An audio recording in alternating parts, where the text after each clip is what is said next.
Starting my stream in a moment. Just double checking everything was correctly streaming.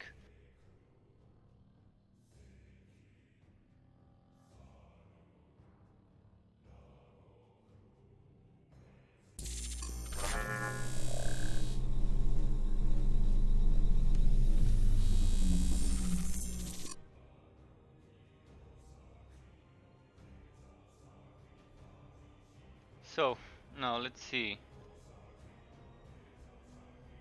I'm wondering what to play. Maybe I wanna try the Skaven Cure set today.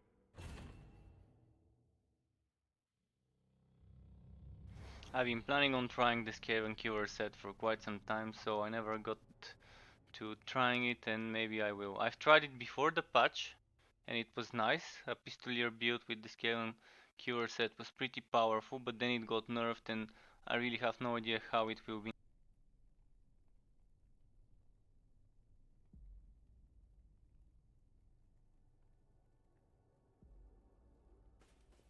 Let's start off by grabbing all the Skaven Cure pieces. Today I got some good Skaven Cure pieces that I was missing.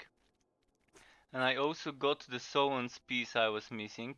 I was missing the Solan's gauntlets. So I got them, there we go. I even got 2 of them today. And I got Skaven Cure breastplate and I think legs. Let's see, did I get the legs? Yeah, I got the legs as well. I only had this helmet and the gauntlets before for Skaven Cure. Where is the helmet? I had one at least. Yeah, there we go, one. And I do not have the boots. I'll try and farm them, but regardless of that, I can still try this.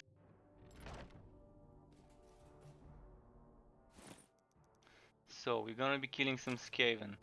I really do wish there will be actually Skaven in this game, the same way they were in Vermin.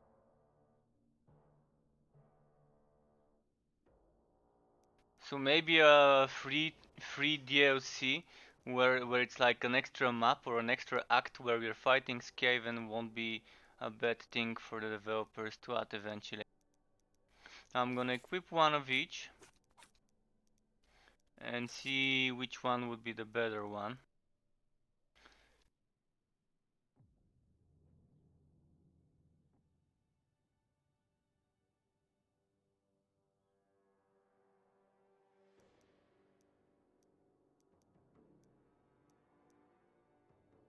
Wood quality is the same, so I might as well just sell it, the spare.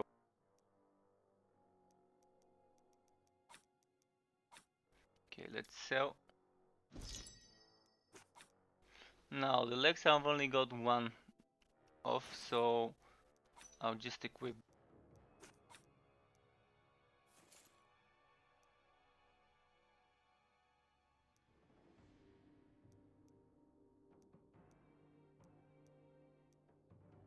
Much.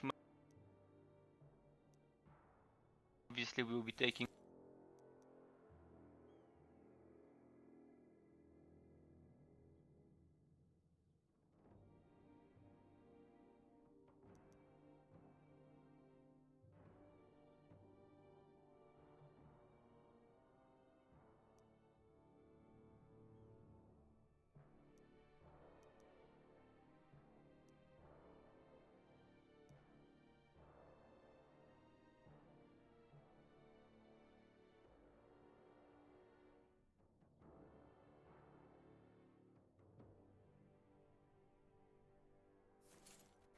and I can save those here for wood quality.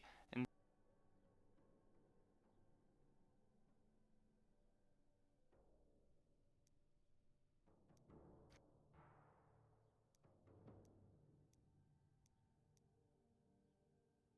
they've got like shit tons of A.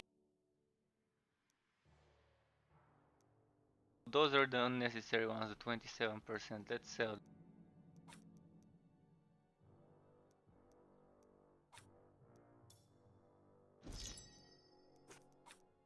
Now I have no Skaven Killer boots, so I'll be using the red ones.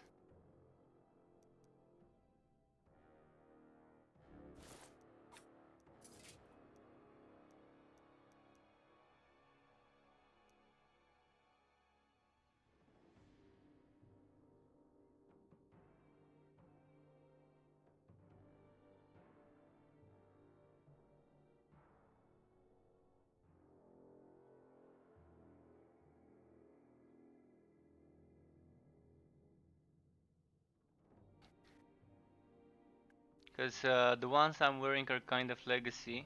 So those red ones together with the other things I will give to my mage for quick blessing before I lose my farmed blessing materials fragment. So what I need to do is I need to put this, this, and this.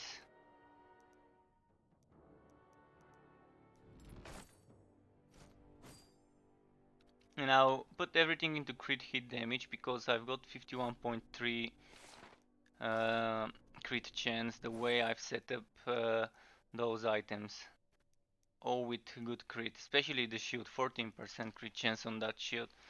Pretty much makes the other ones at the moment kind of not worth picking over it until I get a meteoric shield with crit chance. So this will be another 40, 80, okay, 160, 200 more crit damage. And the one on the gloves and stuff. Okay, let's go on the mage quickly, bless the items.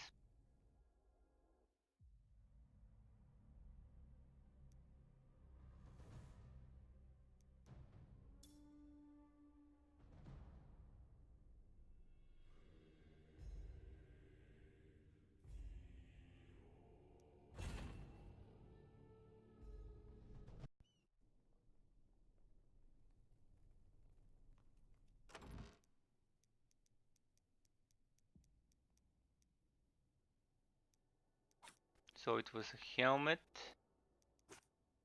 chest piece,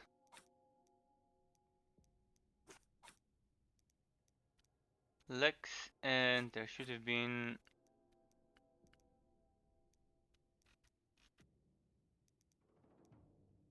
Skaven gauntlets, there we go. And the red boots. Now let's start blessing.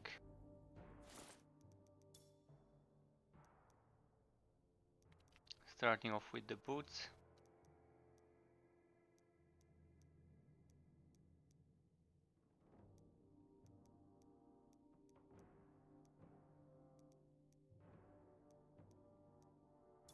Look at all those greens. Yeah, Cardog, a lot of greens. I spent a lot of time farming in the first days after the update was released. I kind of how should I say it? I reduced some of my sleep back then so that I could get full sets for my first few builds.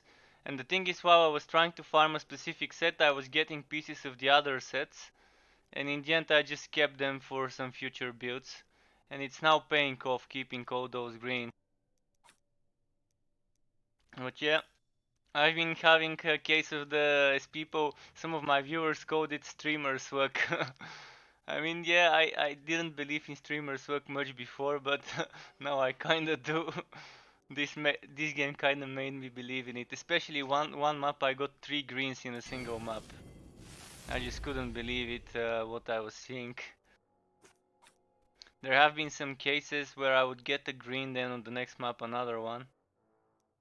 So this is kind of quite nice when it happens.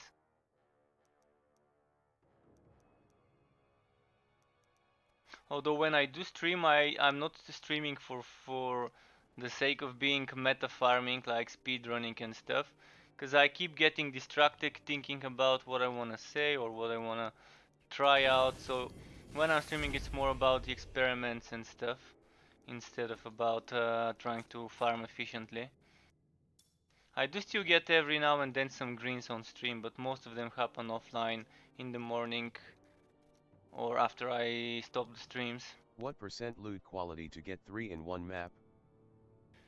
I think I was doing what was it called? Chaos 5.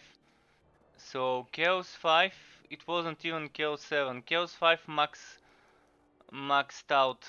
Uh, I'm not sure if it was 3600 or 3700 something. Let me check something. So if I have here, my wood quality here was 376. In here the wood quality which I seen was 376. So on top of that, add the Chaos 5 Grand Relic map, and then you receive what it was there. So it wasn't even a Chaos 7 or 6, it was a Chaos 5 that gave me the 3 green in one map. And in here I had 376 point something. It was on my scout right before doing my Queen of Poisons, I think, build or something like that. So let me, oh, I forgot the helmet. I need to bless that.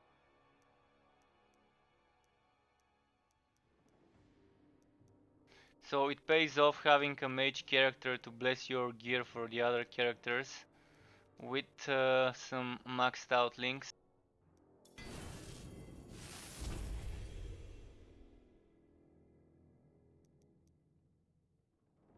Okay, now let's put those in the warehouse.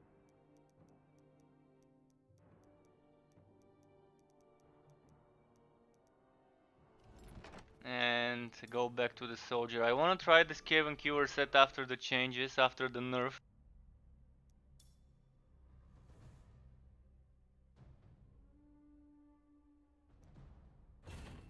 I think before the update, the soldier was one of the strongest ones.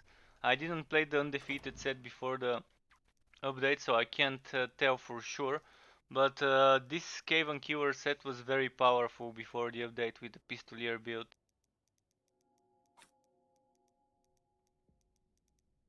Where is my helmet? Oh, there we go. And chest and red boots. Oh, I took the red boots. Then gauntlets. Oh, I took the gauntlets. Okay, then I'm missing the legs, I think. There we go. So now I just need to farm boots for this set. Good tip, cheers. Didn't know my alt could bless my other character's gear. Oh yeah, it's pretty decent doing that. It has saved me some troubles, and it made some of the builds I've been experimenting with pretty great. So now, if I'll be using Pistolier for this set, where did Pistolier go? Pistolier. Now let's figure out what else I wanna add to that set. I always add Taunt, but I don't seem to have the points for it. Okay, okay. So that's how it's gonna be. Maybe I can downgrade Divine Judgment a bit. So downgrading Divine Judgment to the superior one would free up some points, and I would have to spare points even after using Taunt. So maybe that might be my setup for now. I'll keep experimenting, see if I'll need some extra energy, but hopefully I wouldn't. Now where was this skill that was winning me some energy? There was some passive that could grant you some energy every now. This is energy regeneration out of combat. I really don't need that. I could try and use share rations if needed, but for now I'll try without it. And there was something else with energy. Let me see which one. This is not bad. Blocking a hit generates energy, but then I'll be losing this extra damage. And I really don't want to lose that damage. It would make the build. So for now I'll try like this without an energy regaining option. I'll try to regain energy with just Taunt. Hopefully it works. Is it Chaos 5? Okay, it's Chaos 5. Just wanna... Oh fuck, I don't have a second skill with cooldown now. So if I don't have a second skill with cooldown, it might be a bit difficult to get those stacks up. Which means I need to get rid of Break Through the Ranks. The one skill I didn't wanna get rid of. But it has to be done for this build, sadly. So now I need something with cooldown. So either Shielded Charge or Justice of the Empire. Maybe Shielded Charge would fit a bit better. And it also gains energy. Another thing with cooldown that would not be a banner, because banners don't give me charges, which is complete bullshit because it has a cooldown but it also has energy cost, so that's why it just doesn't give me charges for duelist chain reaction. So banner won't work. What about Swice? Not cooldown either. Yeah, that's my only choice. It's either Justice of the Empire or Shielded Charge, and both of them seem to be kind of the same cooldown. So let's try and go for a Shielded Charge for now. Let's do... should I do a lesser? Let's try with a lesser just to get used to the build first, and then I can start doing some grand maps.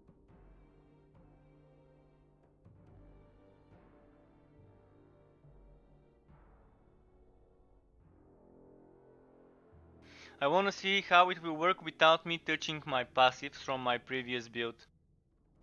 It's set up as a crit damage build passives based on block chance. We'll see.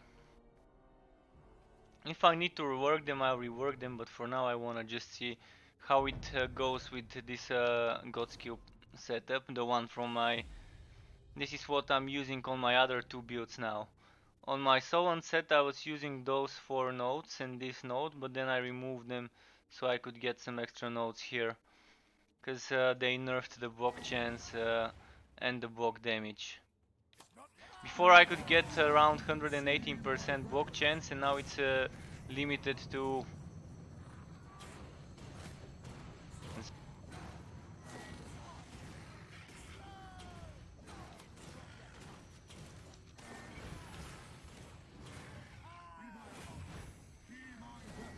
Okay, it's not those 12 million crits. And I can probably get it all the...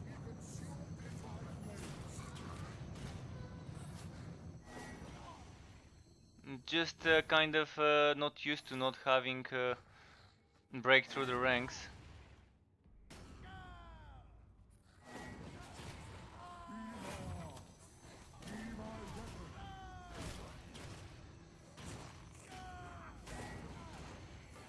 He's trying to keep those charges up.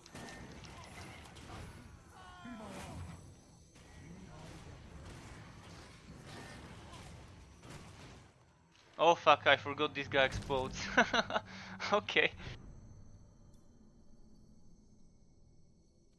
Fragments. Yeah, I'm already done with the fragments for today, unless something else drops. So I just kind of need to get used to dodging without breakthrough the...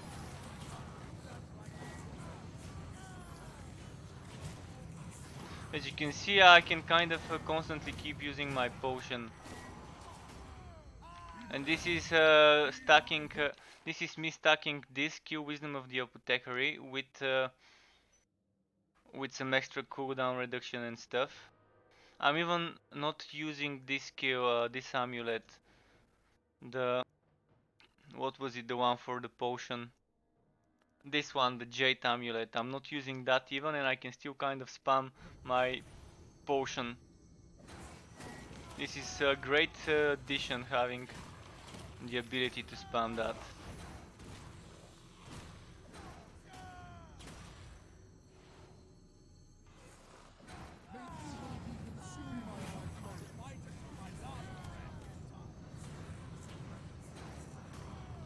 It's great having this armor piercing on the pistolier skill, because it allows me to deal damage to banner bearers.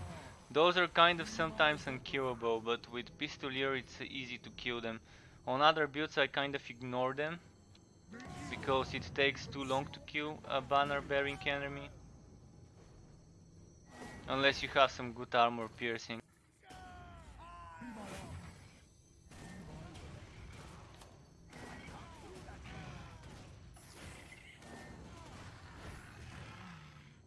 Okay, so I just need to get used to it, but the damage is here. The damage, it's not as much as Chaos 7 build would be, but for Chaos 5 it's fine. Of course, that surely won't be able to do Chaos 7, not with this crappy damage. 17 million wouldn't cut it. You need at least 50-60 million per hit to be able to do Chaos 7 properly. In a solo. Of course in a group probably it would be fine using this build in a group for Chaos 7. As long as you have everyone attacking, then 4 people doing 20, 15 million eventually adds up to 60. But still, the Slayer kind of is the only build I think at the moment. The only character that can do Chaos 7, so I'm not sure how they were testing and how they were balancing the game before releasing the invasion update. Is it possible to get 0-second potion cooldown on Scout? Or is it only Valen with his banner? Not sure. Let me check. What does it say? It doesn't even say anything about potions. It says normal cooldowns. So I'm not sure if that's even potion cooldown. If it's potion and skills, that's nice.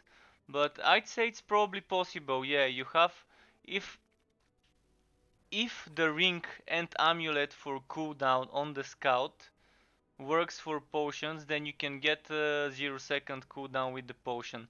The thing is, the soldier has this thing. This is why he's very good. He has Wisdom of the Apothecary Superior. So I don't think it's the banner that helps me get this, but it's more like this. If this is affected by cooldown reduction from the items, then okay. Like the potion. I believe that maybe if it's affected by cooldown reduction it's possible, but I've never tried it. But you have a ring and an amulet. For the amulet it's normal hits, for the ring it's critical hits that reduce your cooldowns. And you can stack those together with some cooldown reduction from the items. Just from gear alone you should be able to get around 50 something percent cooldown reduction. And then if you add that to some cooldown reduction from amulet and ring procs, then you should be able to keep your cooldowns up all the if you want to go for such a build. I just don't know whether the potions get affected from cooldown reduction that works for skills. It can easily be tested though. This is 5 seconds. If I were to remove my shield, it goes to 7 seconds. So yeah, you can get a lot of cooldown reduction then. This does seem to be affected by cooldown reduction. I never thought of it that way, but it's nice to know.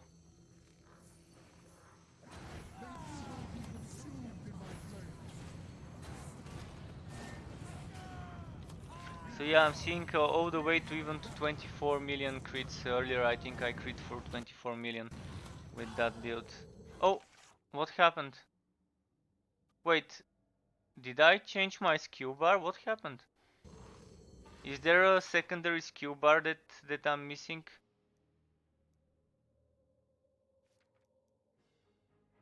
Oh, I actually started my rage. My skill bar is gone. Okay, I want to cancel this rage, but there's no option to cancel the rage, so I kind of have to die to cancel it. It said how weak the rage mode is. The bloodlust mode is incredibly weak and it can get you actually killed if you, like me, accidentally switch on the bloodlust mode.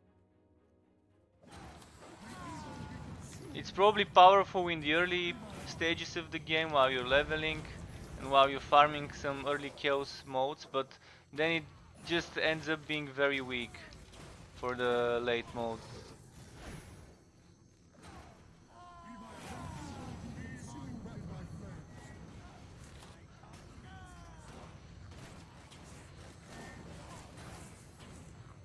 I'm so used to using my right mouse button, trying to use my break through the ranks to get out of tough situations, but now I don't have this. I end up just charging into some enemies. It still in a way escape skill, because it still charges forward, but it's not the same as break through the ranks in regards to mechanics.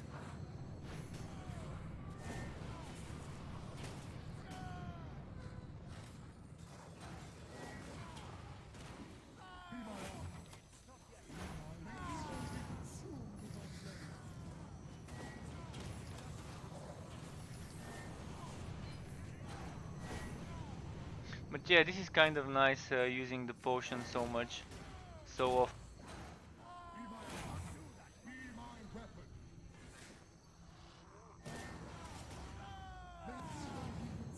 I think I've reached the boss. Did I?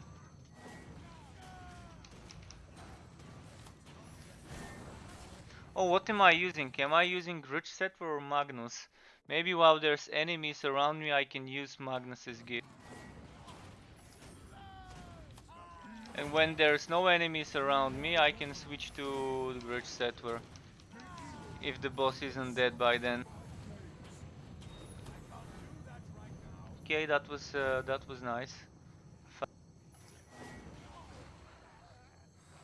I should remember to keep switching between Magnus and You Grudge recommend Settler. any other ARPGs this like? Well, if you get into the alpha of Torchlight Frontiers, you might be having a blast. It's getting a good update in a few weeks. It's getting an update that revamps the pet and the relic item system. But you can't get it unless you get invited into the alpha, so there's that. Something else that I'm looking forward to, there are a few games that I'm looking forward to from the genre. There's a game called Fractured, which is more of an MMO ARPG, but it's still in alpha stages, and the only way to get into that would be buying some of their packs. And I haven't played it to recommend it. I don't know how good it is, but I've been following it for like since its inception, like its very first few days of being announced and stuff. It does seem promising, but it is still in an alpha as well, so it might not be nowhere near as good as a complete game like. I've heard strange things about Last Epoch, but Last Epoch seems to be targeting Path of Exile players. It has kind of the same look even in the forums with the supporter banners and stuff. But it does seem like a fun game. If I were to get a free copy of Last Epoch, I wouldn't mind playing it, trying to make some builds and theorycraft in there. Another game I do have since its exception is Wosen. It's currently in beta, and a few days ago it got a big update which introduced the first act of the story, the first 4 hours of the story. So now instead of just spamming randomly endless dungeons, you could still do some story mode in there. But it's a bit heavy. I can't stream Wosen because my computer can't handle it. I've got a very weak processor. I'm using an i5, and it's using CryEngine. So CryEngine with me streaming doesn't go very well with an i5 processor. But it's a good game. I've had much more fun in the alpha beta of Wosen than I did in the beta version. But now with the story mode release, maybe it might be a bit more fun to play. I just haven't found time to return to it. Some top-notch games I can recommend, of course, would be Path of Exile and Grim Dawn. Grim Dawn, if you're more of a single-player kind of dude or a player that plays public games, because Grim Dawn is more of a lobby game. You can join someone's game, he might be using a mod, so you might actually need to download the mod to be able to play the game with that guy. But the risk of cheaters in such games is kind of big, because someone might have used what's it called? It's called Grim Stash. So you can use that to reset your what's it called? Devotion points. And someone might have made some weird character that has all the devotion points and so Grim Dawn I would recommend playing solo. It's very good. I've enjoyed the vanilla game and the first expansion, Ashes of Malmud. I haven't played the second expansion though, but I've heard only good things from it, from people about it. So those are some suggestions about games. If you wanna go back to one of the more classical ones, I would suggest Titan Quest. The people who created Grim Dawn kind of created the engine first on Titan Quest. Then THQ Nordic bought Titan Quest, And now since they both Titan Quest, they've been releasing expansions. They released a more Nordic expansion, like Northern Mythology, and then they released Atlantis a month ago or so, which is also pretty nice. So that's something else I wouldn't mind recommending. And it's kind of very similar to Grim Dawn because it's kind of the father of Grim Dawn. He still has the same sort of system with the skills, the double class system, double mastery, so to say. It kind of reminds me of Guild Wars 1 and 2, of course, but more of a Guild Wars 1 similarity than Guild Wars 2 when it comes to Titan. Now even if I start mashing my buttons, I end up doing a lot of damage. But exploding enemies has never been one of my favorite mods on a map to disact.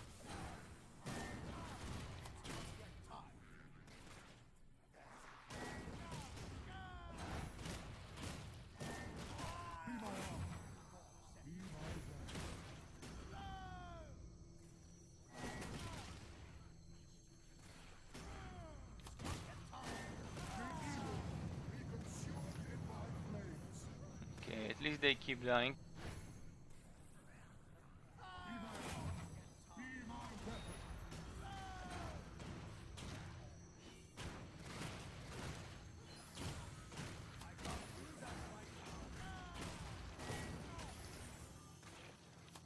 I keep trying to use my left mouse button for shield the charge because I was playing a build like that.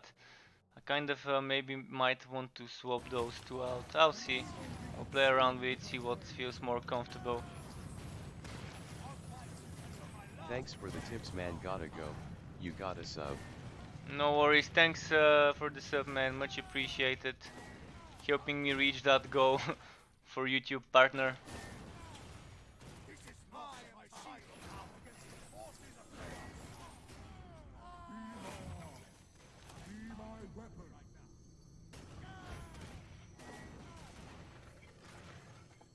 So yeah, I'm actually enjoying this build. It's not as what it used to be before, cause I kind of needed a second skill with cooldown, so I put shielded charge. It's a bit weird getting used to a build without break through the ranks, since it's kind of my favorite skill for the class. But until banners are counted as skill with cooldown and Sigmar's Blessing and Sigmar's Rat Superior are counted as skill with cooldown, until then I won't be able to proc them with Duelist Chain Reaction or Ring of Resonance. So that's kind of why I needed at least one more skill with cooldown. So I can get those stacks up and I can keep stunning the enemies. And it's a very good synergy shield, the charge with Ring of Resonance. Because you're charging and then you're stunning the place where you charge. So it's kind of a match made in Death Heaven. Or ARPG Heaven, let's say, not Death Heaven.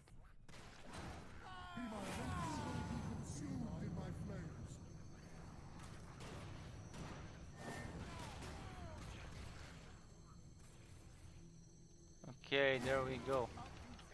Boss fight. This would be tough if I'm not too careful. I kind of hate doing this boss because of the massive one-shot AoE. The one where he casts like a wave. I usually try to stay close to him and that's why I kind of keep getting hit by. And this is the one I'm talking about, he just casted it.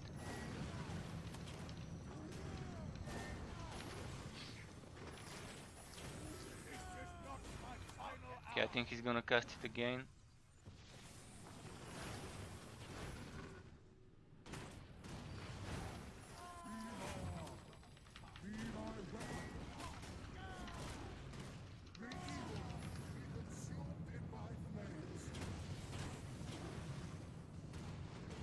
Okay.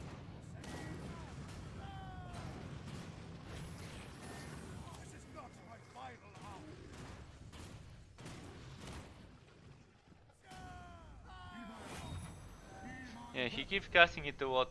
Someone, of course, would be much more efficient with this build here more often than me, and the potion for extra damage as well. So as usual, I'm not the most efficient at playing my builds, but at least I try to make them decent enough for someone who's good at playing the game to be able to get the most out of the build.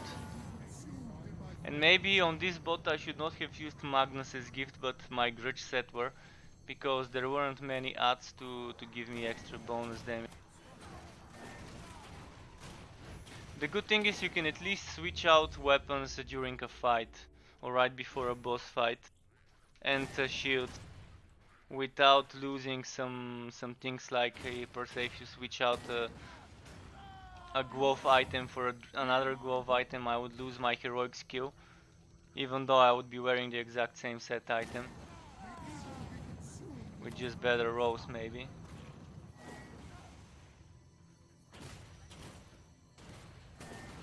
It's a bet that you kinda need to have some missing health to use a potion. If would missing, then those elixir kind of skills would be even more useful. I'm wondering if I should try a different elixir. The elixir for cooldowns. With elixir of swiftness, regardless of what class you're playing, I'm wondering if using elixir of swiftness would work for the potion cooldown to make it even even faster to regain.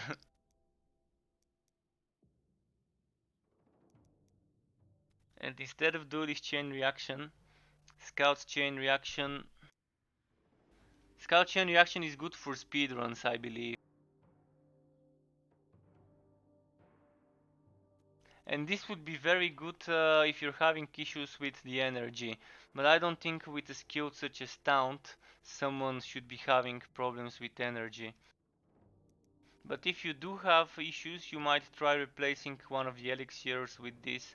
You might try replacing Apothecary with this, but I strongly recommend keeping this and this for most builds for this squad.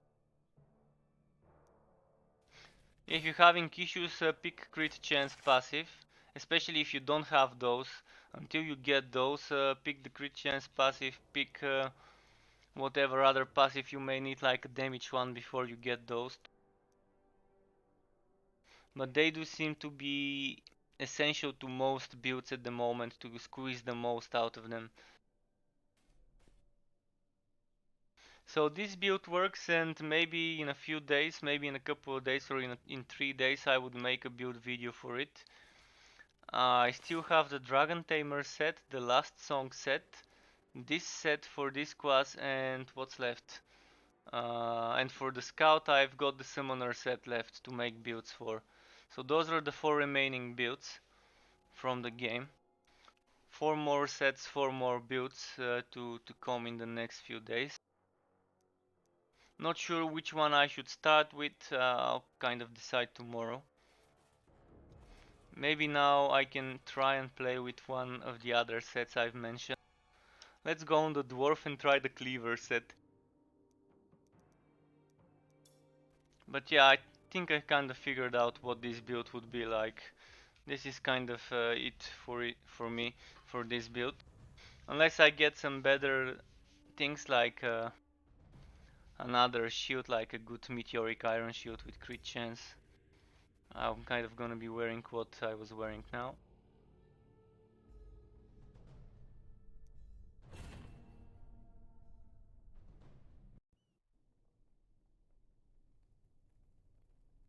So now it's time for the Cleaver build. I experimented with it earlier, a few days ago, but I didn't have as many green items then. Now, I think I didn't even have any green items back then for the last song set. I kind of even got some new ideas of how the build might be even better than what I was imagining when I was trying it before. So maybe I can make it even better than I thought of before. What else do I need? Where was it? Last song, last song. Oh, don't tell me I've sold my last song gauntlets. Shit, I've sold my red ones. Well, now that's a bummer. I'll have to farm a red item, because I think I've sold it. In the meantime, I'll pick out the best green ones and sell the rest. Okay, let's go. And what build am I using now? I'm using my undefeated build, or? Yeah, the undefeated, okay. So I can try and farm some Last Song gauntlets, even red ones would be okay. So I'll probably do some quick Chaos 5 runs most likely to farm this. Then I can switch to the Last Song set. But before that I wanna get rid of all the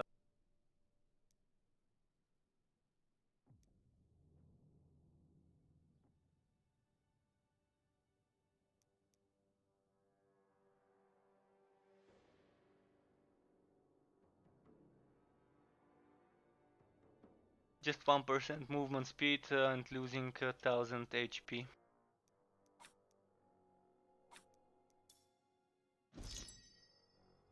Okay, what else do I need to get rid of? I've got only red Last Song chest pieces, but I do have a few crests. So this will be the wood chain.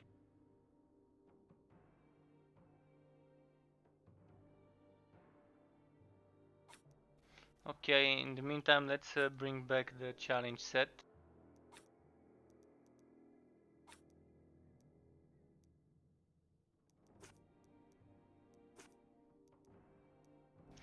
And let's do Chaos 5. Or maybe Chaos 6 would be fine. I just want to make it quick. And I'm missing something. What am I missing? Oh, Last Bastion. Yeah, heroic Last Bastion. So quick Chaos 6 runs.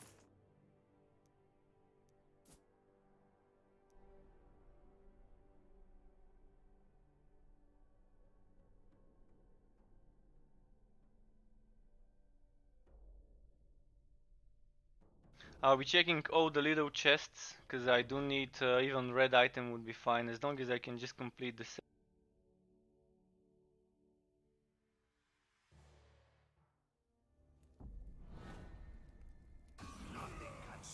It's possible that I didn't sell the item and I gave it to the mage to bless it, but then I forgot to bring it back to the warehouse. But I'm kind of not feeling like changing to the mage now, just to check.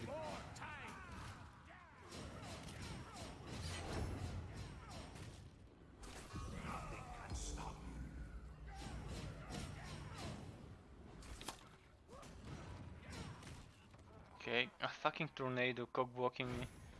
The tornadoes are the biggest cockblocks of all time in this map. Sometimes they kinda can get you stuck in between two tornadoes and there's nothing you can do besides wait for one of them to expire.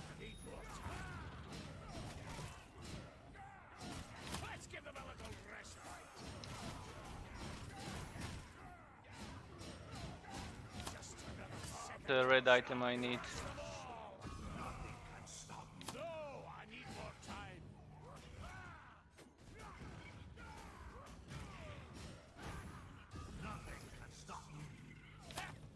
I can't aim properly.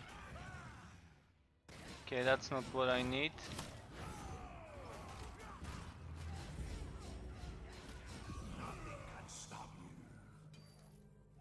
And if you didn't know this, you can use the hooks on this map to skip those turns and twists. So if you're standing around here, you can kind of aim at that corner. Like this, and just skip some, save some time.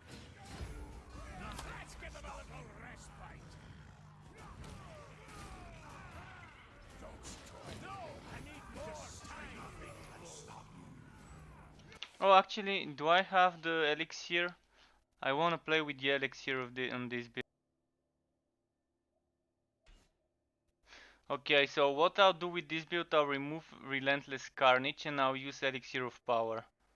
I just wanna test it with this build to see how it goes. I never tried it and I think it will be very nice.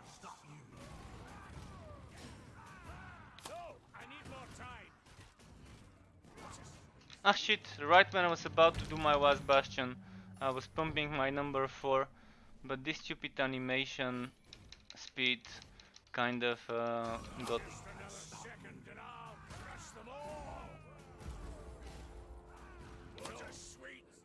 Ah, fucking cooldown. What's my cooldown reduction at the moment?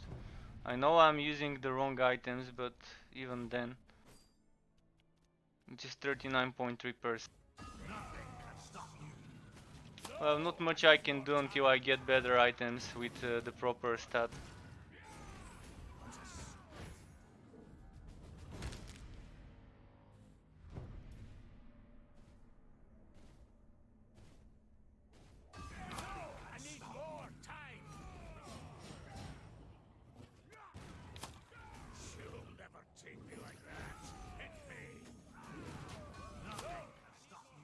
Ah, come on. I had my ancestor's gift on and even then I still died.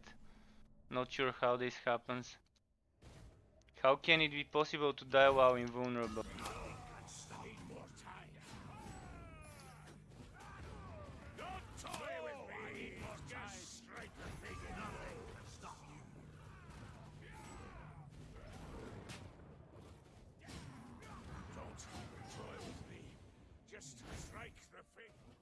Ah, come on, what the fuck got me?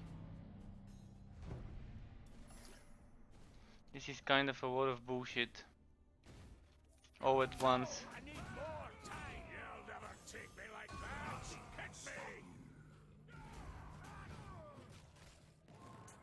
Ah, fucking tornado, man.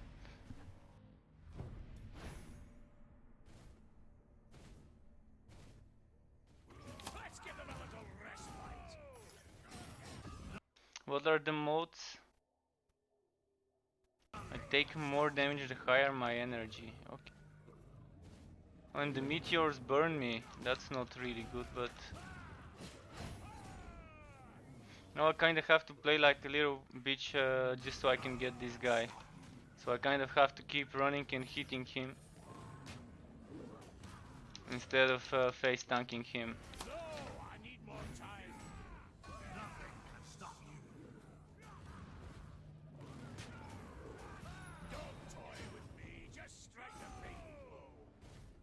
Okay, let's see if we can get lucky to get those red gloves. No, look at that. Chaos 6 and we're getting just yellow and blue shit.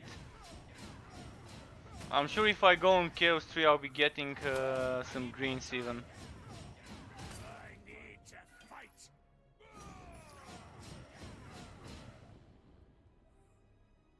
Oh, and this I hate when I get stuck. Sometimes I get stuck there and I can't exit. Okay, nothing that I need. I'm gonna go even further down to Chaos 5. Because I want speed runs and I don't want to end up wasting so much time on a boss.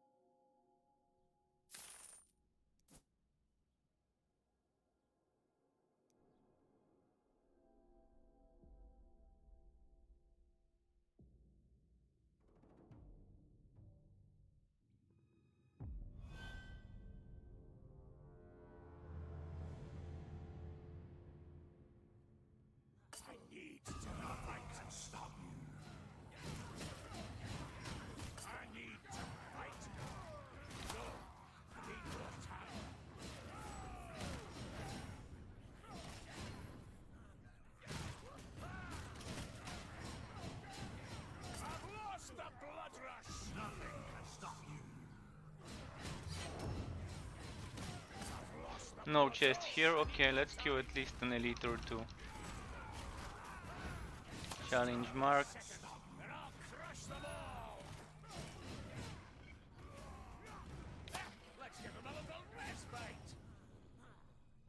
Wow, that was very quick completion of the monster kill go.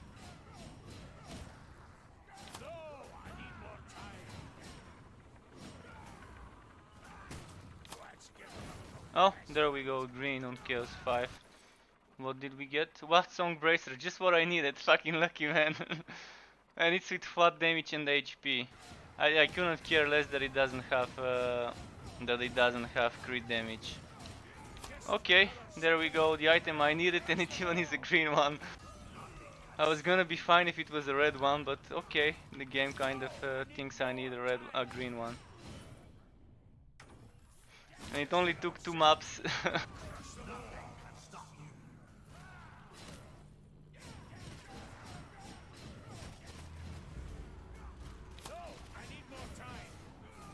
So yeah, now we'll be trying the West Song set after this map. At first I probably won't touch my passives just to see how it will work. This is kind of what I do with my builds, try to see if my current passive god skills would work without much changes. The only thing I would change would be Elixir of Power. I wanna test how this build would work with an Elixir of Power. Maybe in order to make it more useful with an Elixir of Power, I would actually need some more cooldown reduction. But for more cooldown reduction I would need some better access, or no, not access, some better accessories. Because this doesn't give me cooldown reduction, this gives a bit, those two do, and this does as well.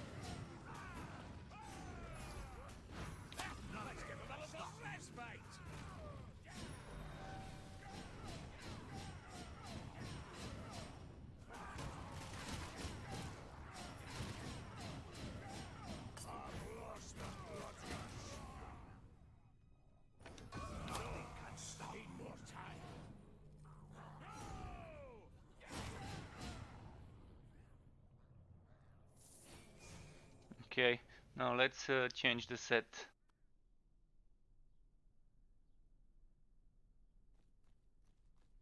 So, time for Vast Song Bracers. Those just dropped, perfect. I remember having those somewhere. I really must have probably given them to my mage for a blessing and then forgot to take it probably.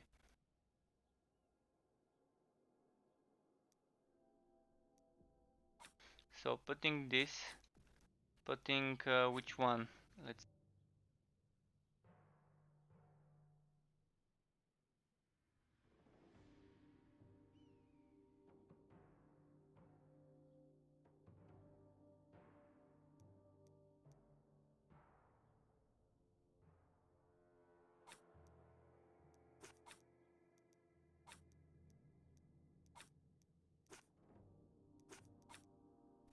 And Vast Song boots, those.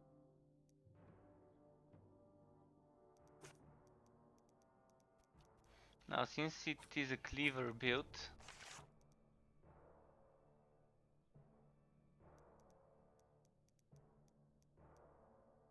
what did I lose from my number 4? My heroic skill before was Bastion.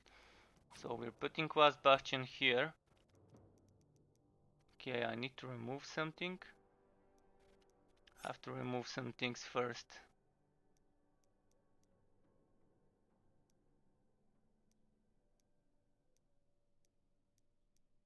Now it's hard to decide what to remove. I do want to use those skills. I also want to use Avenging Charge.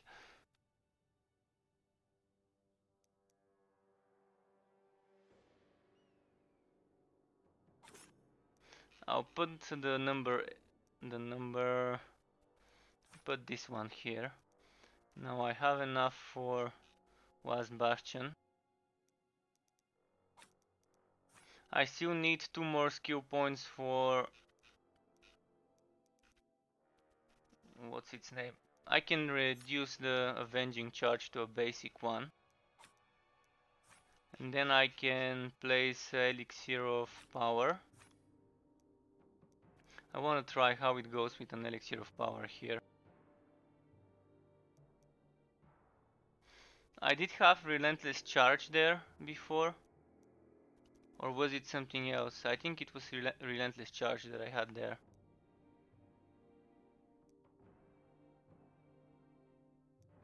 Now let's find a place for cleaver.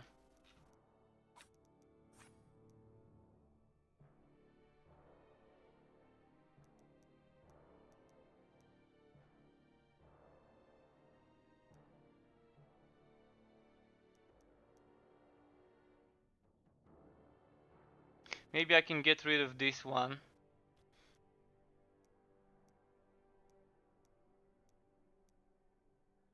I could get rid of this, and instead of this I can... Let's see what I can put there.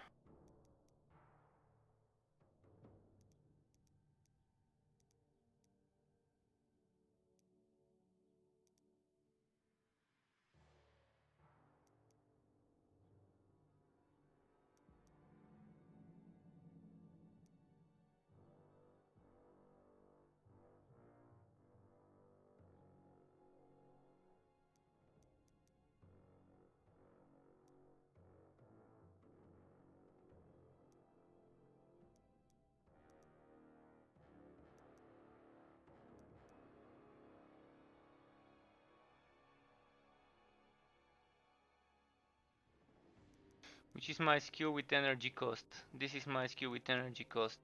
The only one I've got.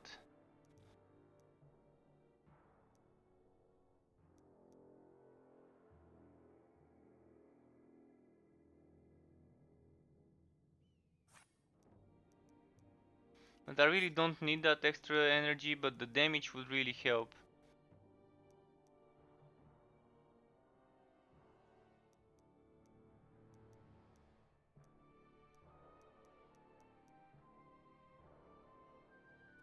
I'll try something like this. Let's go for something like this, and then I can upgrade this back to upgrade the deep gashes. So I'll be losing this extra damage, this extra 30% damage, but I'm getting 30% damage from this. I'll be losing this extra damage, but even then it won't be so bad. I'll keep experimenting. Eventually I might remove this and add this. So I'll try like this first, and then I'll try the other one. And I'm losing how many blessings? 1, 2, 3, 4. 4 times 40% crit damage. So just 160 crit damage is being lost. It's not so bad. The main thing that we're losing is crit chance, because this axe is kind of shit. It doesn't have crit chance.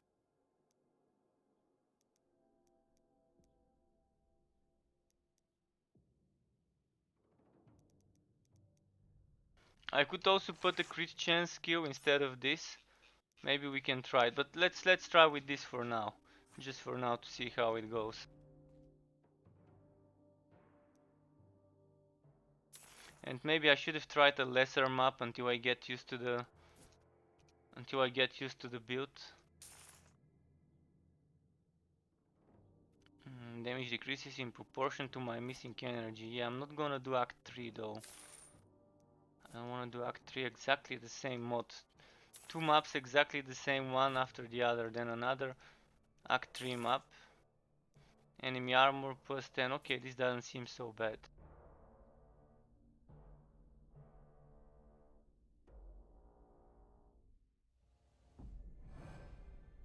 I need to fight. Nothing can stop you. No, I need more time. Yeah, that actually won't cut it. I don't think this build would be really decent, but it should be fine for Act. At least for Act 5 we should be okay with the build. But it will need a way more cooldown reduction.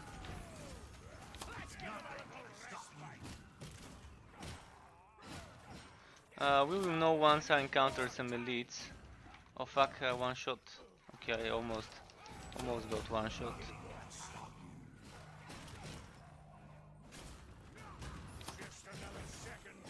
I can't see what I'm fighting. They're kind of hitting each other. Of course, this will be nowhere near the undefeated set's capabilities. I just wanna gouge it out, see how much worse it is.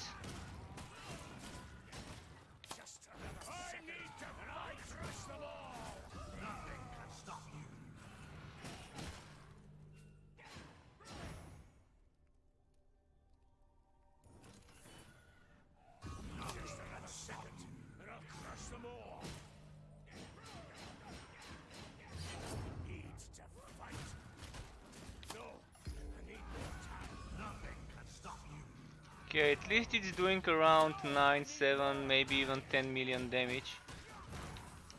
That's without me using my potion. If I use the potion more often, then it might be a bit. But what I was thinking that this potion cooldown reduction would remove some cooldown from the potion itself is not true, but I think if I get this build to like 50% cooldown reduction, it would be pretty nice. So I think there was some cooldown reduction. Where was it? This one here. If I get rid of this 10 armor piercing, I'll get some extra cooldown reduction. And then I can get rid of this champion damage reduction. Just the one, and then I can get this extra 2%. That's gonna be 7%.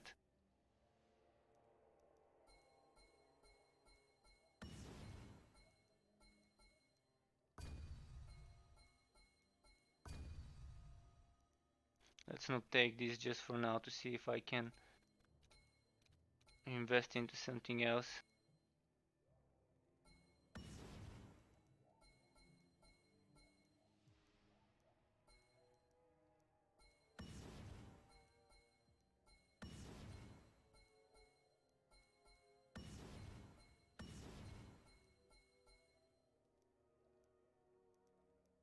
Three points. And I need 4 points to get all the way here.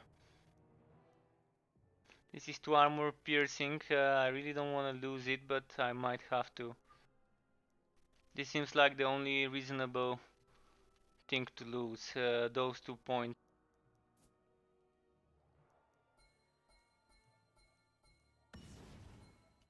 Okay, this should be more than enough.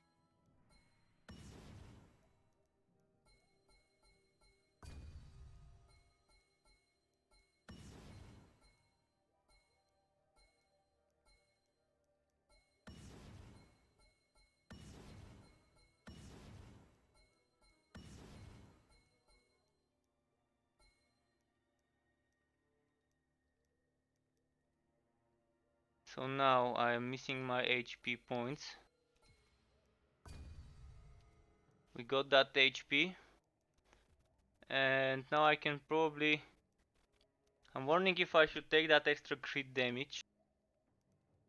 If my HP would be okay. Maybe with this current setup it's not so bad. Let's take that extra crit damage. But I do think this shouldn't be 25.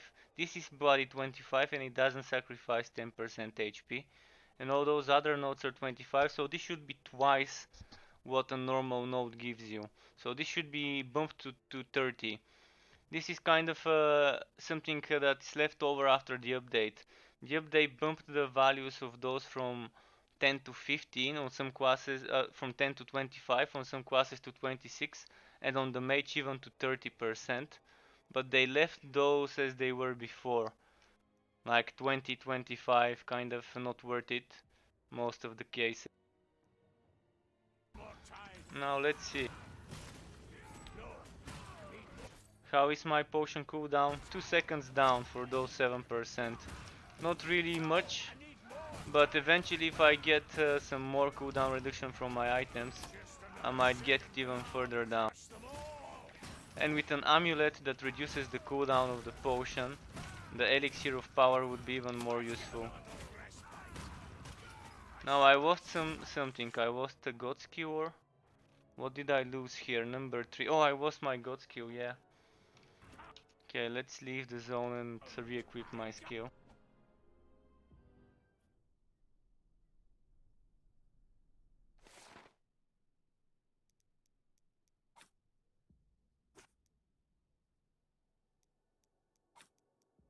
It's really not damn shame that you can't just drag it here and you have to kind of drag it only here.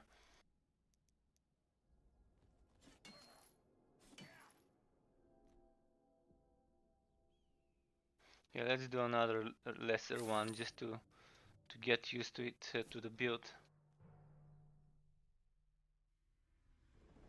I wanna see how this build does bosses. If it can survive the way it is, or maybe I would need to change some skills. But this is a must-have skill in most builds. This is a must-have skill in most builds, and I don't see a reason not to take Call to Oath or Strike of the Anvil.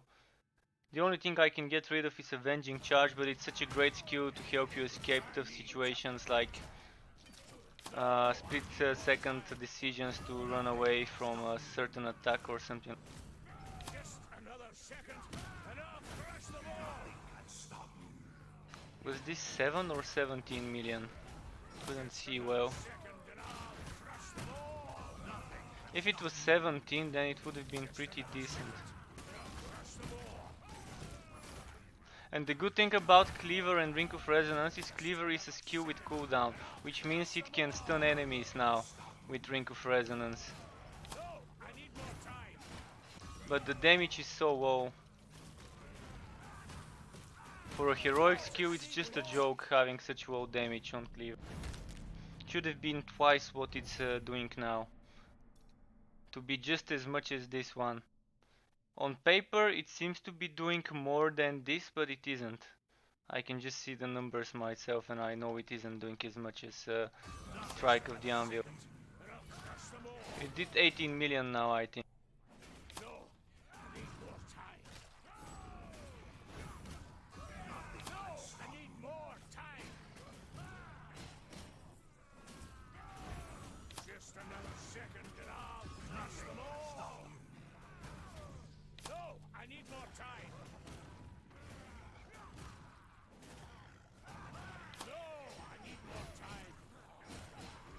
But yeah, Ring of Resonance and Cleaver is a very nice combo, I'm really liking it. Last song boots, okay, I think I needed a chest, better chest piece. Okay.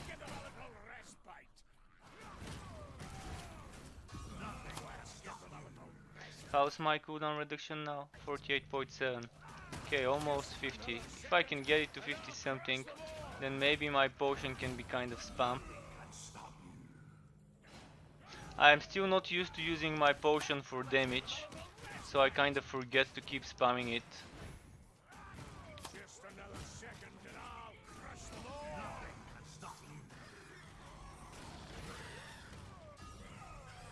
What this build can benefit from, which I'm not wearing, would be Fiery Ring of Tori or a pendant for cooldown. So I do have the pendant for the cooldown, but I don't have the Fiery Ring of Tori. Then it would be an amazing combo if I can maybe replace my insulation ring. I think I can manage my health and energy even without it. So what I need is one of where is it? One of those rings, but with good mods. Then I'll be able to keep spamming my potion maybe.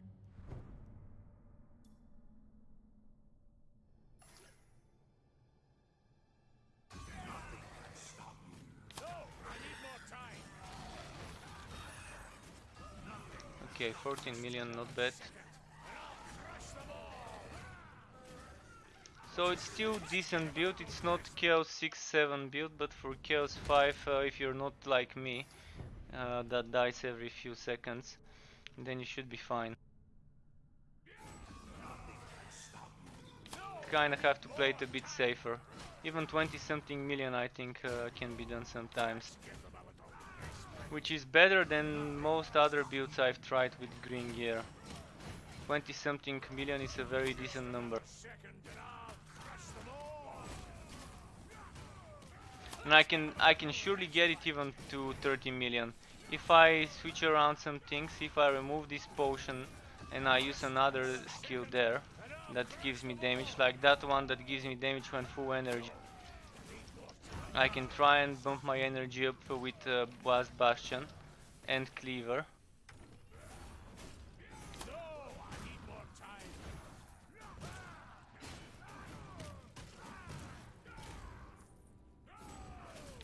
You just have to find the best combo. I think the best combo would be go to ult, strike him the anvil and then using. There you go, 29 million. So maybe I can get it to 40 million if I get that maximum energy damage boost skill.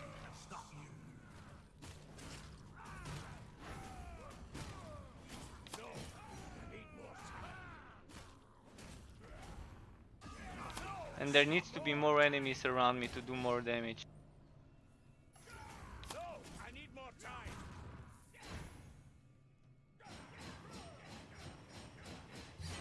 So this is I'm gonna farm some of the next few days for this guy to just get some better items for this build.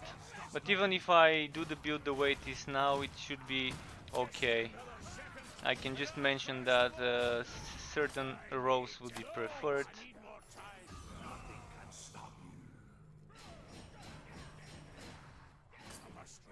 But the thing is, these guys built, in order to be kind of okay, need to be using certain skills, and you're just kind of changing one or two skills for the different build. And just some passive workarounds and some different changes in the god skills, which is mostly whether you're taking those or not. This is kind of the little difference to most builds. I did try builds that go all the way here with a lot of HP. I tried builds that go all the way here with a lot of energy. I tried a whirlwind build, and the only useful way to use whirlwind would be just as an addition to a different build. Like I can add it to my undefeated build instead of what was the name, Avenging Charge. It would be fine, but it won't be something that's the main point of the build. It would be just some sort of fun extra skill to add into a build. It's kind of very slow at the moment, so you can't actually make a proper spin to win build.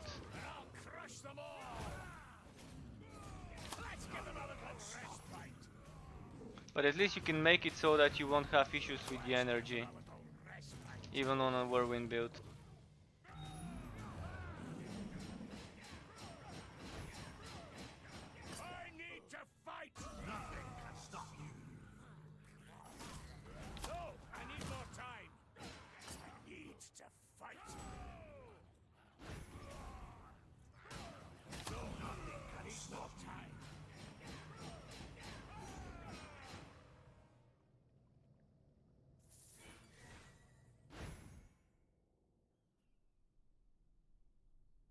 So Cleaver, good experiment, worth playing it.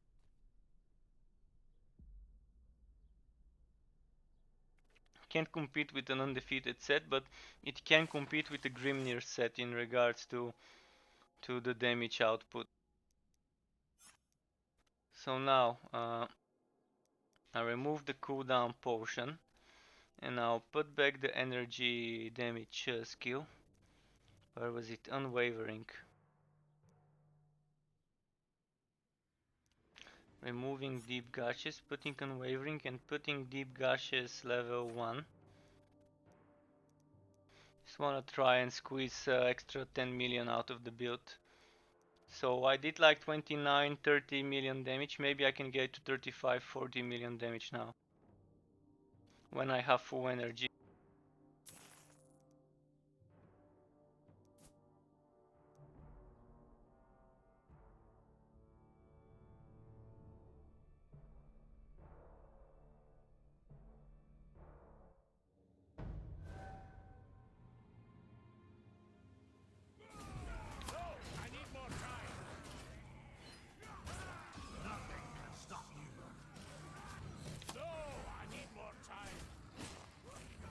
Ah, come on, I keep jumping away from my enemies. It's very annoying when this happens, but...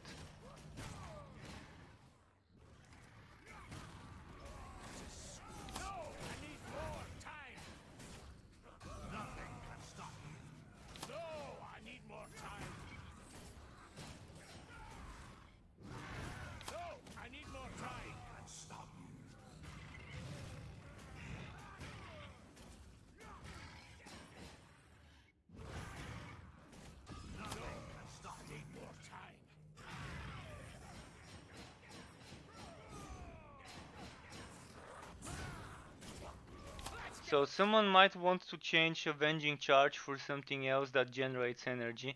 That way they can keep the energy up. A good thing for energy cost skill though would be Shred. So if you don't want Avenging Charge, but you still want to use a skill that uses energy, then Shred would be a good choice, because Shred regains health, Cleaver also regains health, so you can have two things that regain health. But a choice for something that does not use energy would be Let's see, maybe something with cooldown. I don't see many other skills with cooldown. This is not with cooldown, this is not with cooldown. It doesn't say this has a energy cost, but it doesn't say it has a cooldown either.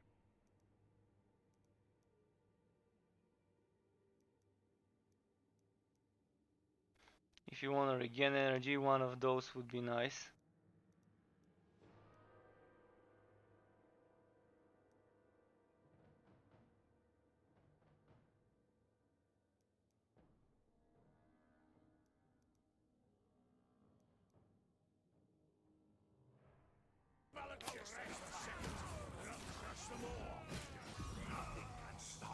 Let's give them a little respite.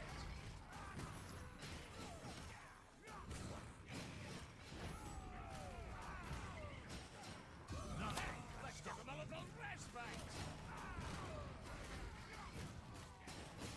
No, I need more time. Nothing can stop me. Let's give them a little respite. Just strike the fatal blow.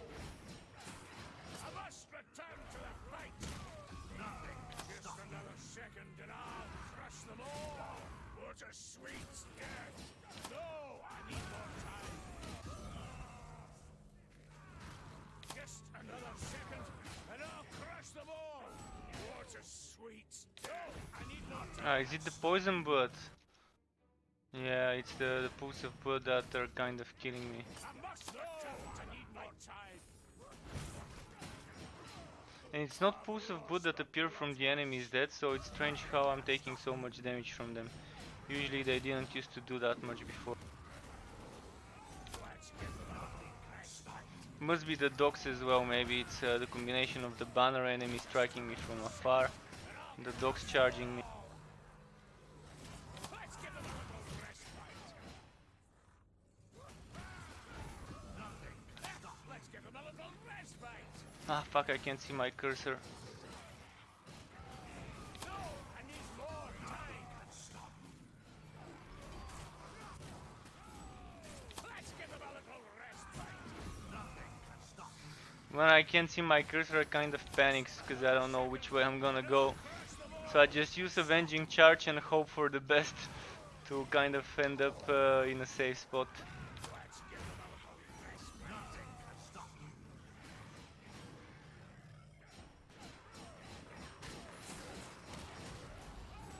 Just another second. I'll crush them all.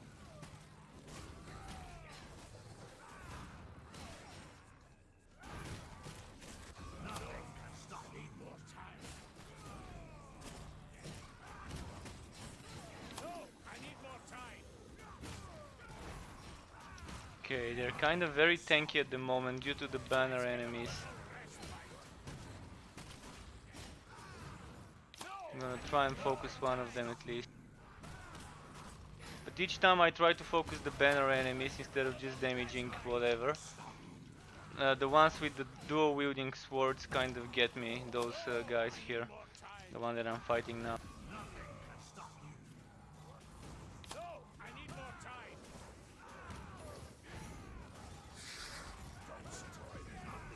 Just strike the fatal blow. Let's give them a little respite. Nothing can stop you. Let's give them a little respite.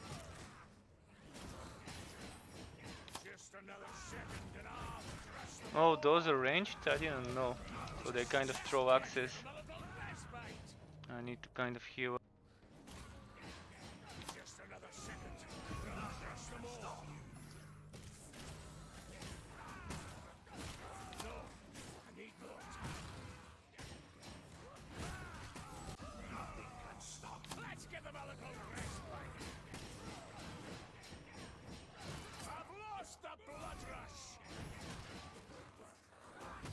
So Last Song is a decent set. Not a top-notch set, but it's okay for up to Chaos 5, maybe even 6 if you're kind of good enough with the build. Just another second and I'll But my final verdict would be yet another build that needs to be buffed in order to be on par with Chaos 7.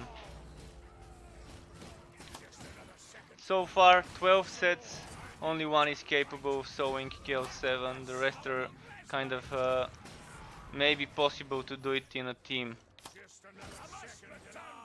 And I have tried them all after the invasion update. Today I tried Skaven Cure, which I didn't try with green gear until today.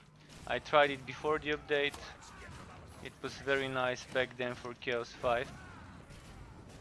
Now I tried this one with green gear. Yesterday I tried the Dragon Tamer. And I've also tried the Summoner 2 days ago, I think, or maybe even yesterday. So now I know I've tried all the sets and there's just one that can sew Chaos 7. So the developers need to like improve their game,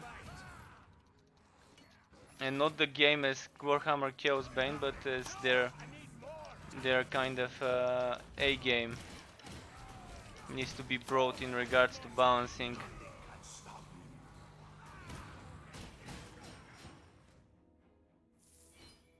But I'm hoping the worst will happen. I'm fearing that the worst will happen. My fears are that instead of balancing the other builds, they will just nerf the undefeated build, and then it will be over for Chaos 7 in general. So I'm not sure who to play now. I kind of figured this build would work like this. Not so bad. It could be modified slightly. The passive maybe could be changed, but I think this is kind of the best way for the passives to work. Because you're getting some damage, some cooldown reduction. Now I kind of need to see what else to play today. Maybe I can go back to playing the Summoner set. But it did seem pretty weak when I tried it the other day.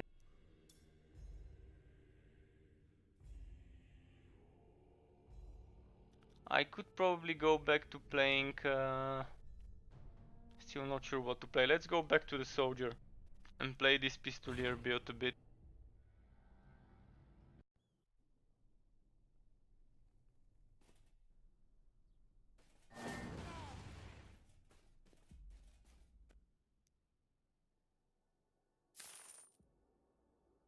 Act 3. Should I dive into the deep end and get wrecked in Act 3? Oh, armor permanently reduced for sure, I won't do that. This isn't so bad, especially if I'm using Magnus's gift. I'll be constantly having some enemies around me for some extra damage bonus. So I wouldn't even need to switch to a grudge settler on the boss fight.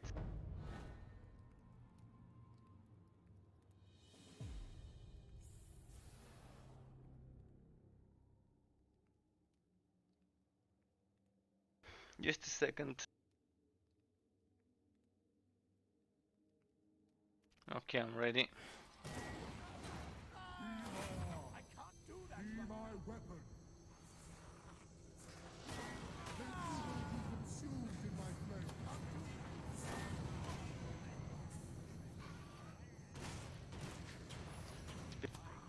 I need to be spamming my Pistolier more often than I do with this build.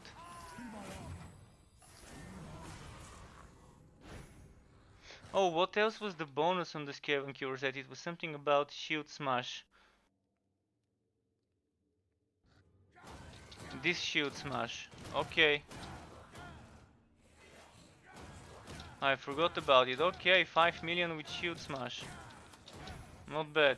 But if you're using Skaven Cure, you must be using this this shield. Otherwise, it doesn't fit well. So coincidentally, this is the only shield I have with crit chance. But I'm so much missing my break through the ranks with this build.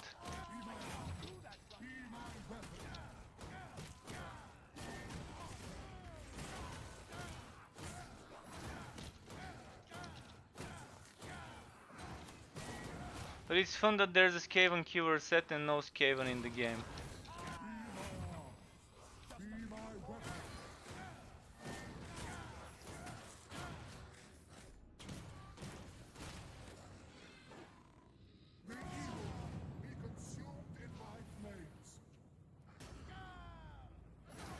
What? Where's my charges? I should be having some charges with Duelist Chain, but they're not showing up. This is very buggy, this buff bar down there. It keeps not showing some things.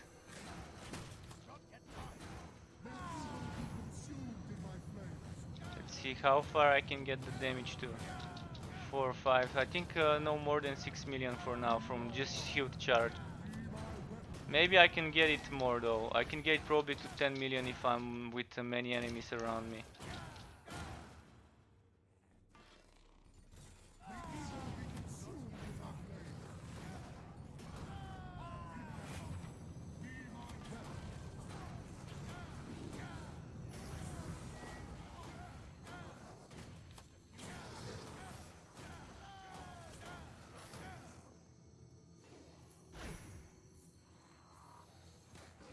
So I still haven't decided which build to upload tomorrow, but I might probably open a poll for you guys to vote if you want. I could make an official poll from my stream, or I can just make suggestions of the 4 builds that are left, and you can just let me know which ones you want to see. So one of them would be the Skaven Killer that I'm using now. Another one is the Dragon Tamer on the Mage. Then we have the Summoning set, the Starlight set on the Scout. And then we have the set I was just using on the Dwarf, the Last Song. Those 4 sets are left for me to make a build on from all the sets in the game. So if you want to see any of those tomorrow, let me know, and when I wake up I'm gonna try and farm some more items for the set, play a bit more with the builds, record some footage once I figure out which passives I like the most. And I can upload that video tomorrow. I also might upload a video tomorrow about the recently released upcoming update 7 on Torchlight Frontiers. If someone is interested, they might pay attention to that. It depends how early I would wake up and whether I'll have time for 2 videos tomorrow.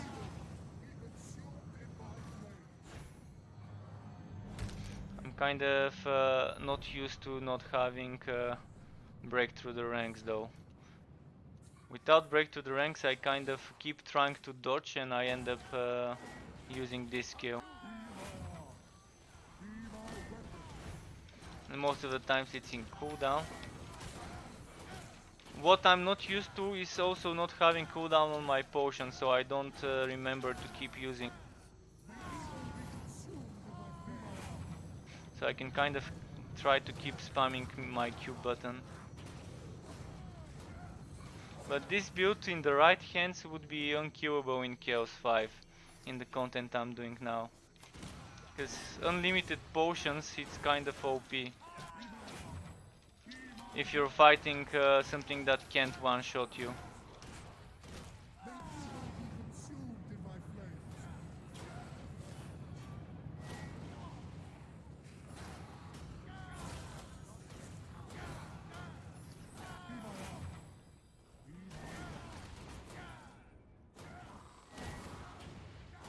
Ah, fuck, one shot. Okay, dodged it.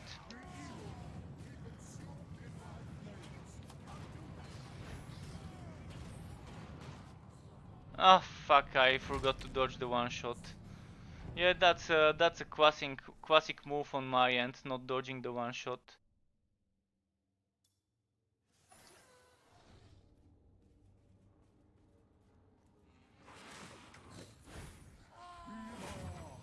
Skaven Cure and Gauntlets, what was I needed boots, okay.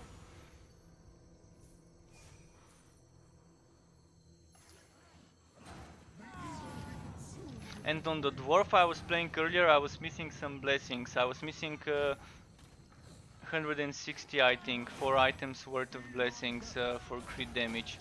So I can get 160% more crit damage on the Dwarf. So maybe I can really get the crits all the way to 40 million on this Last Song build.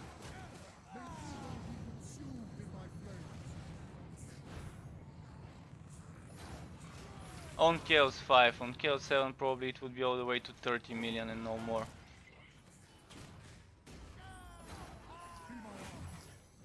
That was a last second save on the dodging.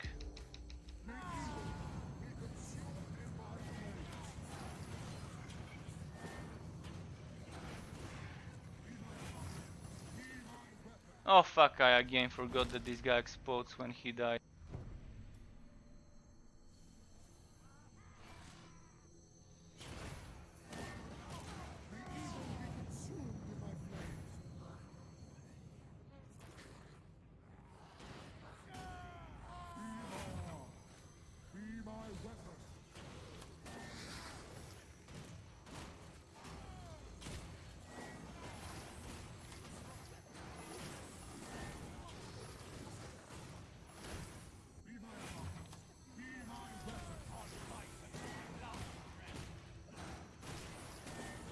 Another thing I could try is add some extra damage reduction, but I think it's not needed much, as long as I just try to keep healing and avoiding the one-shots. And we do have some extra armor piercing, so those banner bearers should be quite easy to deal with if focused early in the fight.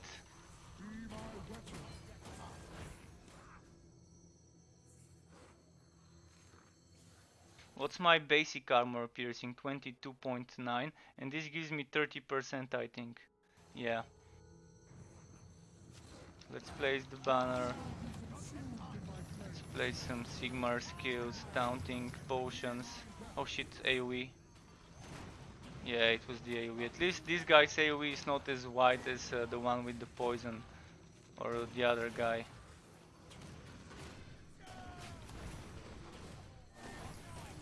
Okay, my cooldowns are slightly longer when on this guy because I'm not fighting, I'm getting stunned. So I couldn't spam my potion on this boss fight. It used to be like 5 seconds earlier. What happened? There we go. 5 seconds again. So I'm keeping my Magnus hammer. I'm not switching to the Grudge Settler because there are enemies. If there's more than 4 enemies, we're getting more damage with this than the Grudge Settler.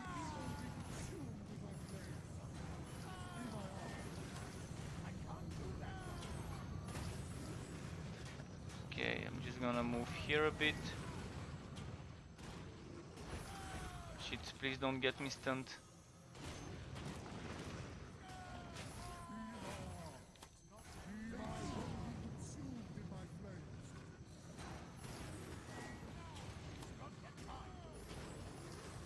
Okay, he's gonna do the AoE. There we go. But yeah, as you can see, I'm doing a lot of mistakes in regards to what skill to use when. Like, someone should be using it. And I'm not spamming my Sigmar's Blessing as soon as it's out of cooldown. And Sigmar.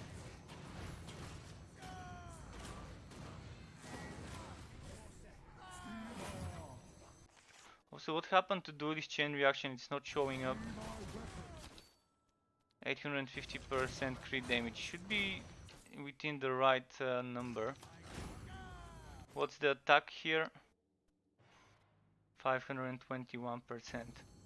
Not percent, but 1000.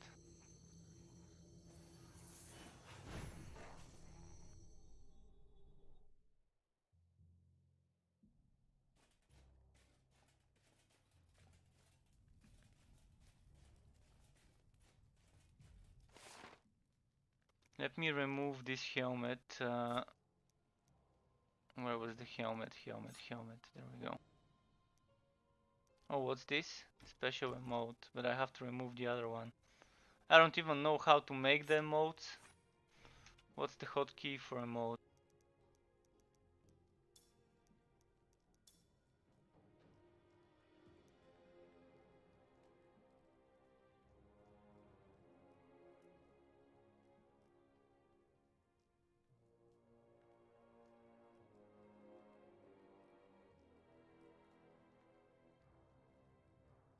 I don't see the emote. Wow. Really? There is no button for emote?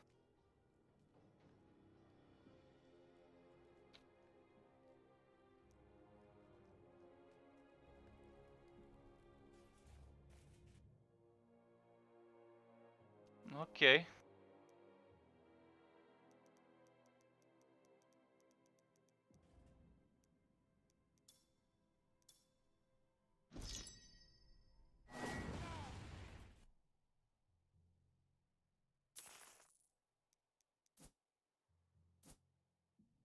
I don't wanna do Act 3.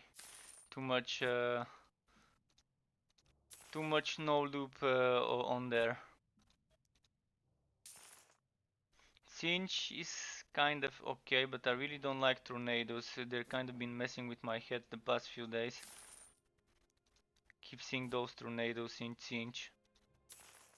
Okay, Nurgle is nice.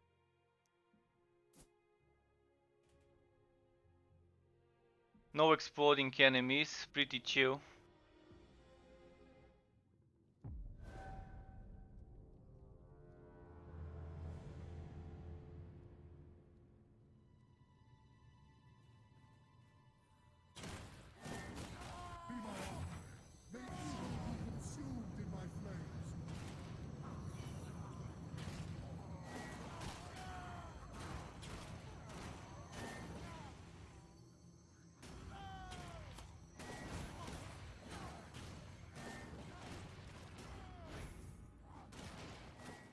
Ah, fuck, I thought the tentacles were already over. I saw the animation of the tentacle leaving back into the ground, and I thought I was already safe from it. Sometimes really difficult to see some of the animations in the game. Like now, I didn't even see any animation of tentacles appearing underneath me.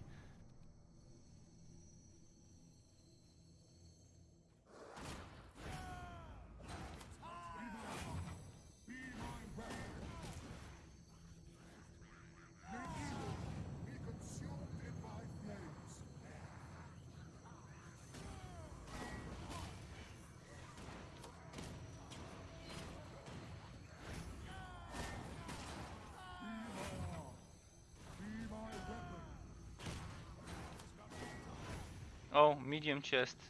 Or is that like the equivalent of big chest in this zone? Okay, tentacle, tentacle. Cue some noisier tentacles when fighting this enemy. Just the perfect soundtrack.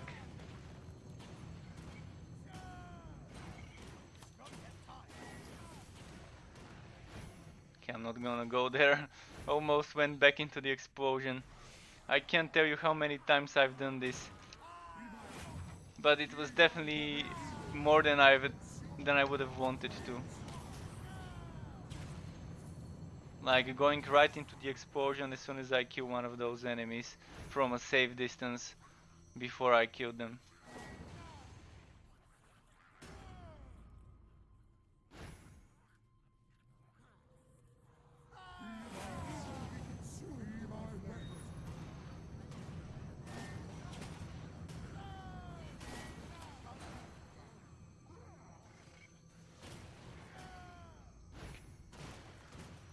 Goes around me. Sometimes when I Scrug can't is see the online tentacle. again, will you? Smiley face. Hey, happy hippos! Nice to see you again. I hope you've enjoyed the build I uploaded today. You wanted a build for that set, so I kind of uploaded one, and it did turn out quite nice. Okay, where is the healer? I can't see it. Okay, I saw him. It's there. And now I'm trying out it again with kind of almost unlimited potions by using this skill together with elixir of power for some extra damage. The only thing that could make it better would be the cooldown amulet or the cooldown ring.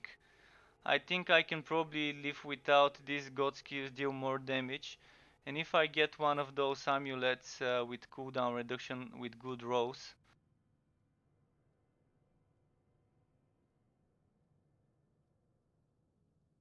it'd be quite nice for the build.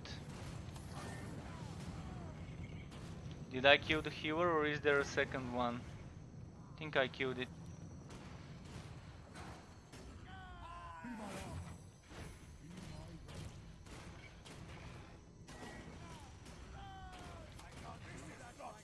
Just tuned in, didn't see the build right now. No worries. And nice to have you back. Much appreciated. I did enjoy making the build for that set. It was quite nice experimenting this.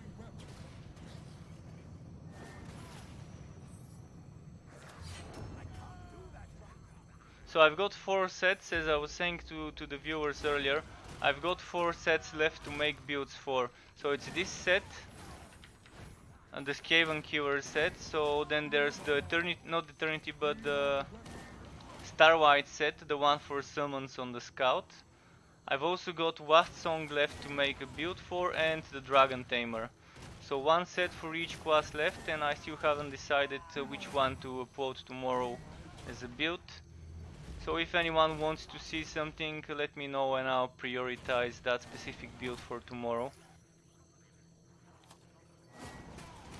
Eventually, the next 4 videos would be those 4 sets, so there's that. Just I'm leaving it to the viewers if they want to see something in regards to certain build faster than another one. I don't mind prioritizing something over.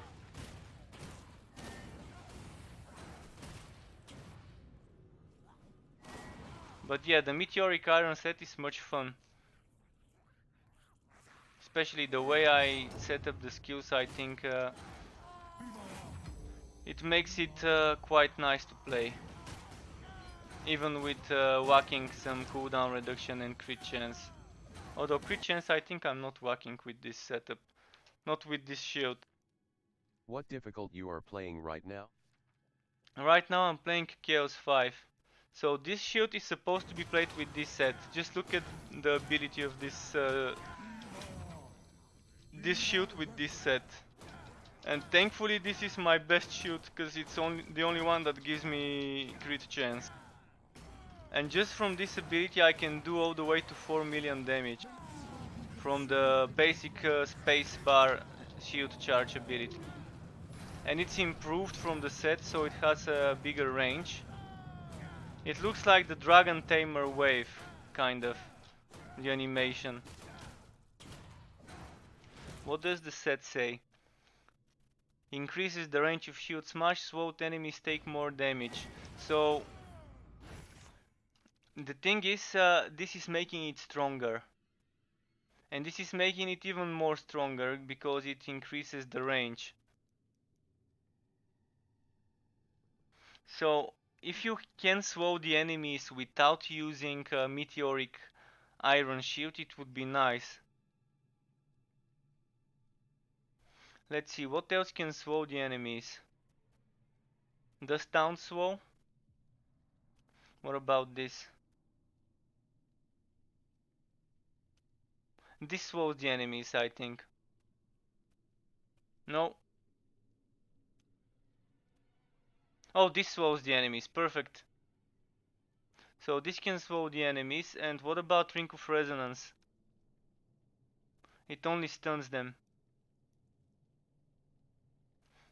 At least this can slow the enemy, so there is in a way there is a synergy. So if I do shielded charge and then shield smash, there is some extra damage. I can see how far I can get the damage that way, but I need to get all my critical damage charges up to 850 first.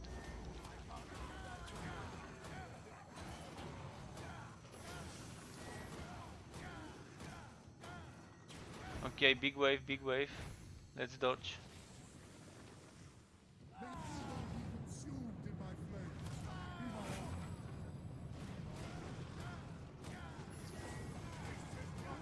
Big wave, let's dodge. Okay, nice. This version of the build, but it's not so bad. It's not so bad, and as I said, this is Chaos 5. As you can see.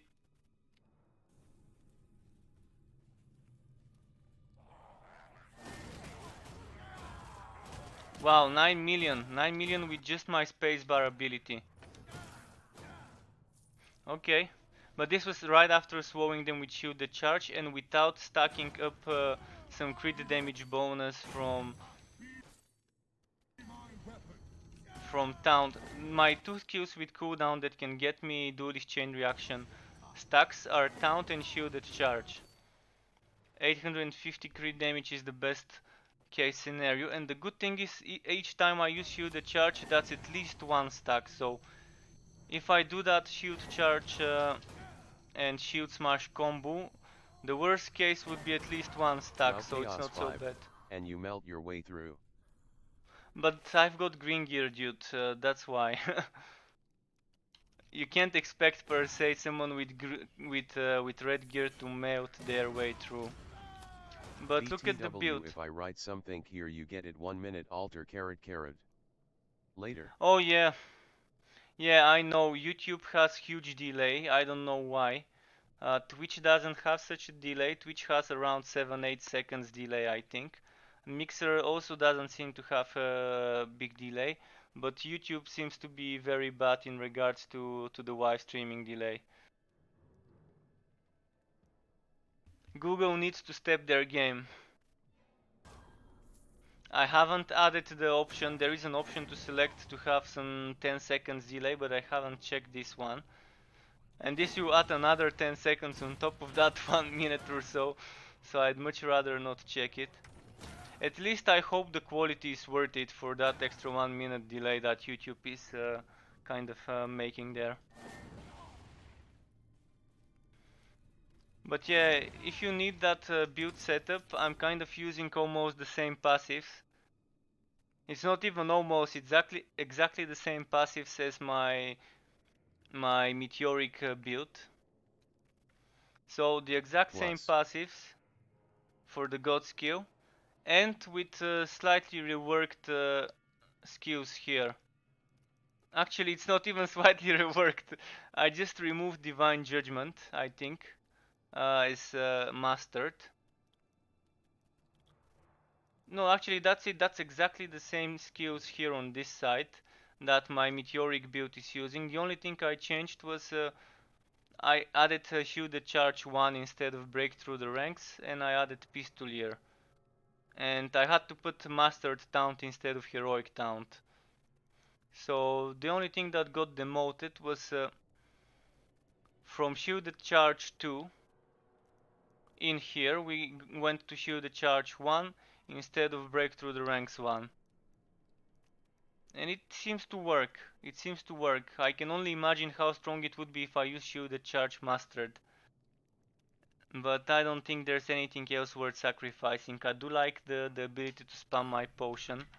And this ability to spam the potion is an extra 30% damage, which is up almost all of the time, if not all of the time. So and it's would you extra still HP. recommend your build video on YouTube, or did you change too much? This is different set, dude. This is a Skaven Killer set. So this is completely different build, just based on the other one. So the build, and actually hello Elenduria Nora. Nice to have you on my Twitch channel. So my Meteoric Iron build looks like this in the god skills, and in the passives it looks like this. But I decided to use it as a base for a Skaven Killer set to see if I need to change anything. It does seem to work nice, especially when you're using this shield. Because look at this range. This is my spacebar ability. So I can slow the enemies with this skill. And I'm also stunning them with Ring of Resonance. So I'm also stunning them with Ring of Resonance, and then I can immediately follow up with... So it's pretty nice. I'm really enjoying this build. Players cannot perform critical hits. I can actually skip this. I do love my critical hits. Enemies explode on death. This is not a good mod for us because we are kind of playing close range, even though we're using Pistolier. But I'll still give it a go. Even if I die, I'll just resurrect with blessings, because I'm running low on gold.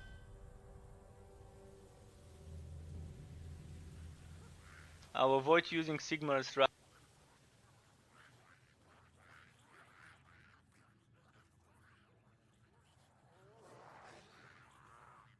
start killing them now. Now I kinda have to move before they explode.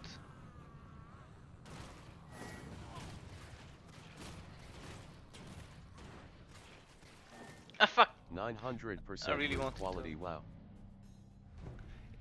Yeah, it is 900% from the map, from the not fragment, but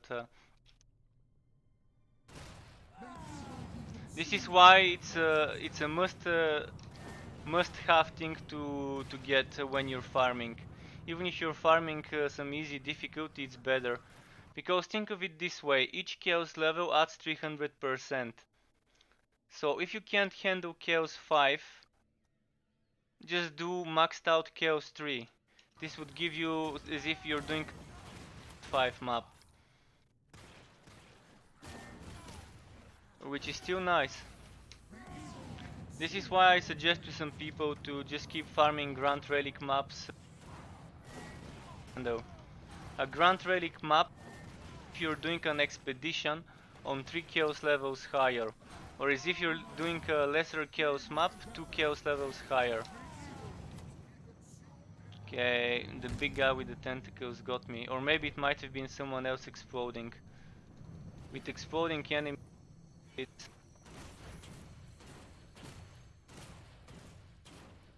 okay.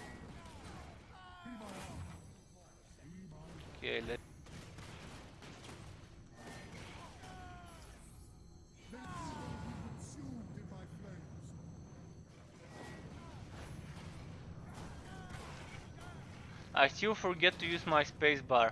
I'm just not used to this being a useful skill on this class. And I kind of need to get used to it, especially when playing this.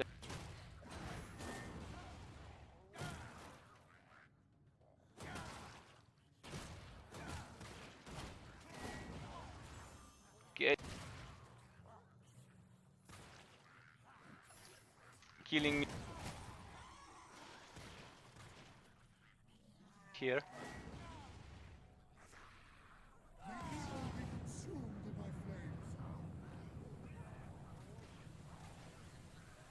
BTW, do you know if loot quality just mean you have a higher chance for a red or green item, or does the overall quality is better? I think it's higher chance, like let's say a green item has 0.001%. For example, red items on Chaos 5 are better than red items from Chaos 1. So let's say a green item has 0.001 chance to drop. And if it's 1000, that means it turns into a percent, I think. I'm bad with math, but let's say it turns into a percent. When you have 4000, it turns into 4%. So the higher this is, the higher the chance of an item dropping. So there's like each item, I think, has its own percentage. That's usually how they do things. So a green Skaven Killer helmet would have a percentage X, and then a red one would also have its own percentage maybe, and it will be percentage Y. So each time an item rolls, it kind of picks from the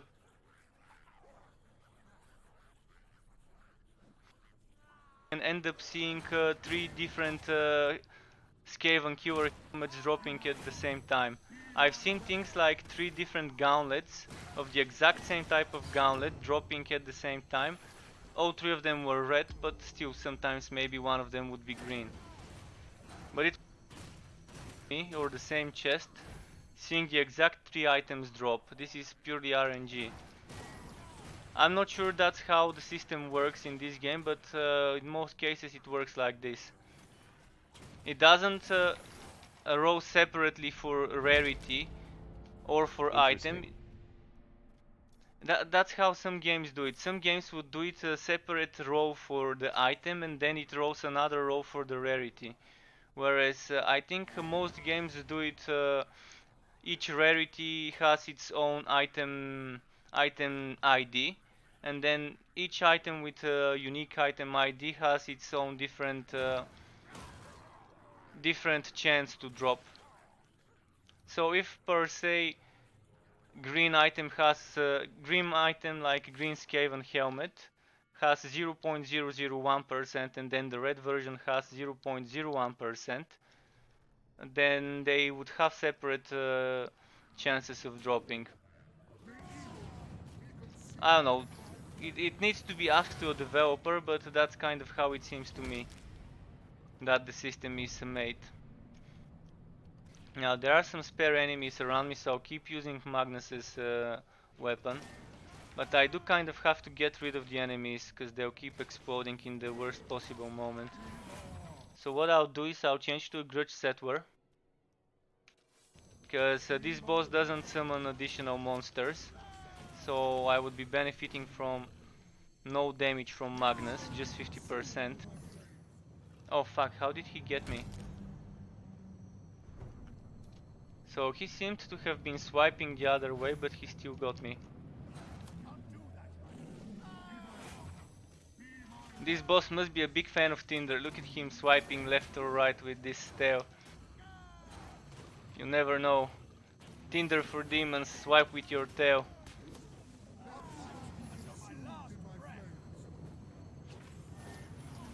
Here.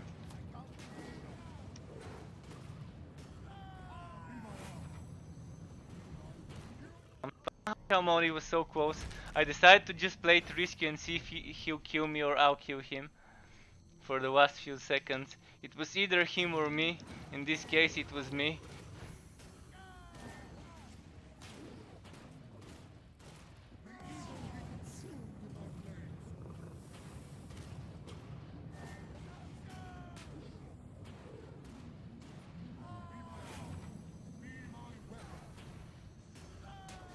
Ah fuck.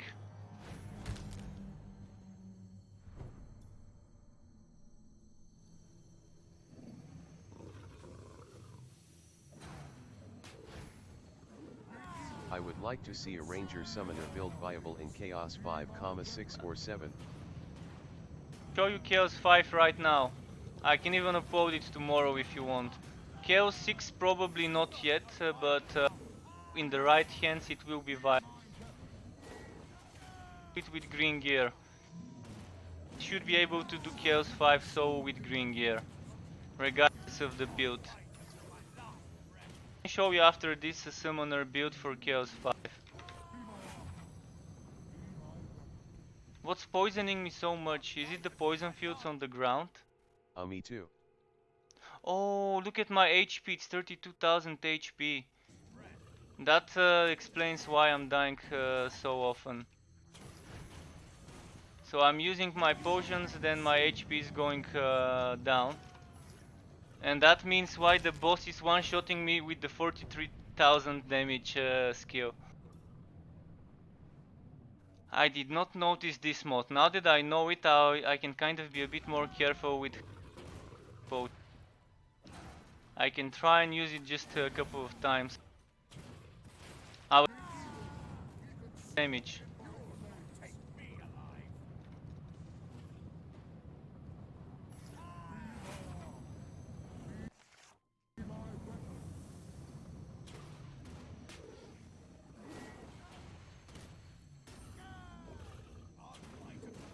The 3000 HP.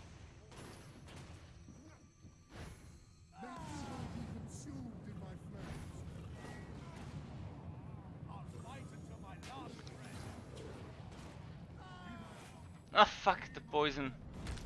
Man, this will be tough. Okay, I wish I could change my gauntlets. I have Warhammer gauntlets is with like HP. Diablo? Well, hello, Foxwalk. Warhammer is not really like Diablo, but in a way it is. It's similar. There are similarities for sure, and they're not not little similarities, but they're not too many either. So I wish I could change to this one with 18,000 HP. Oh no, it's not open world.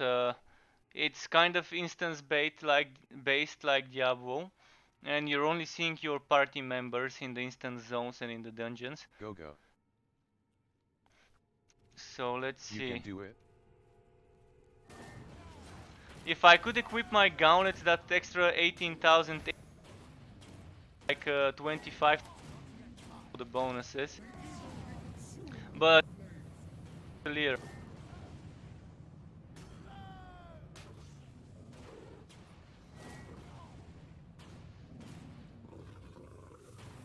I'll just spam my pistolier and eventually I'll do it.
Ah, fuck. How? How? I wanted to escape and then I kind of got stuck into him.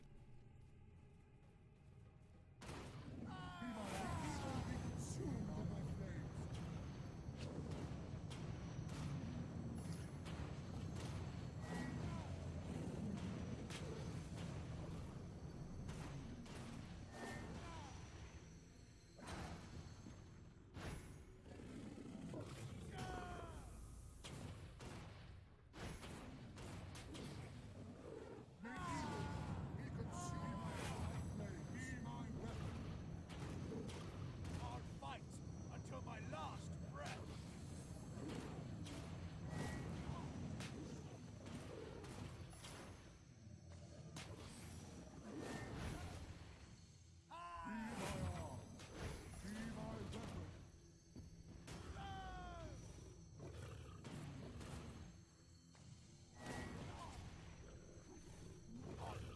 How did he with this thing?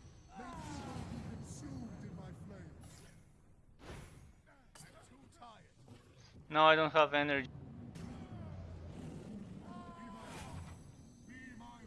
You'll not take me alive. Finally. Yeah, this is a nice difficult mode. I had 47,000 HP at the end. So for a mod like this, I would sacrifice some damage and take some more HP. Because look at the change quickly. If I were to pick those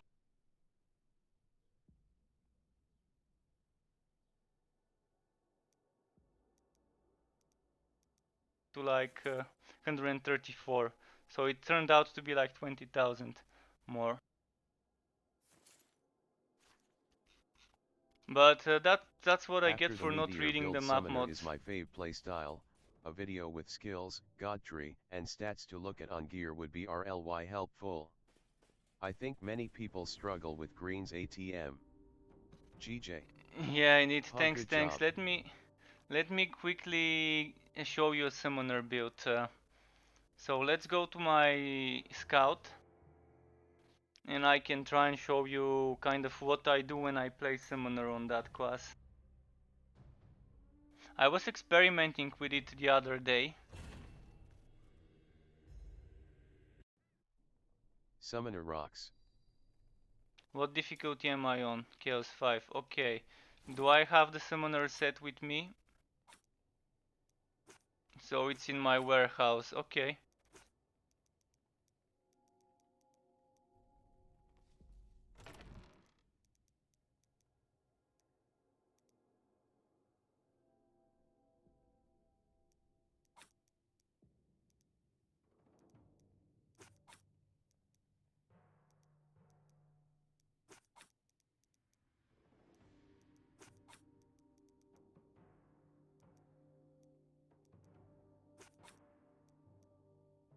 Star White. Okay, I think that's it for the set.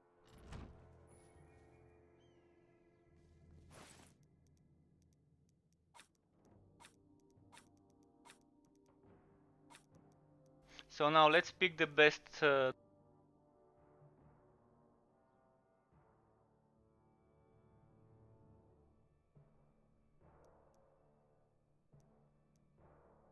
when streaming.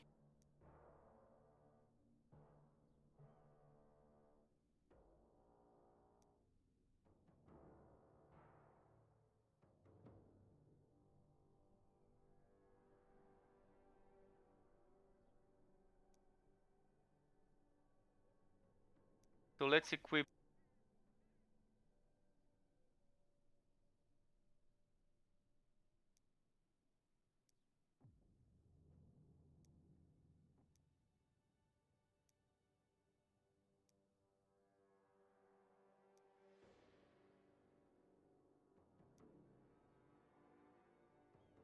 I'd rather sell this one without energy.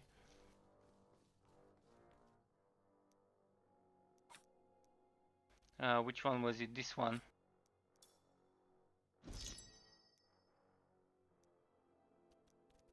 I think I kept this red one because it's more wood quality. So I'm just gonna keep it. Now, start. Yeah.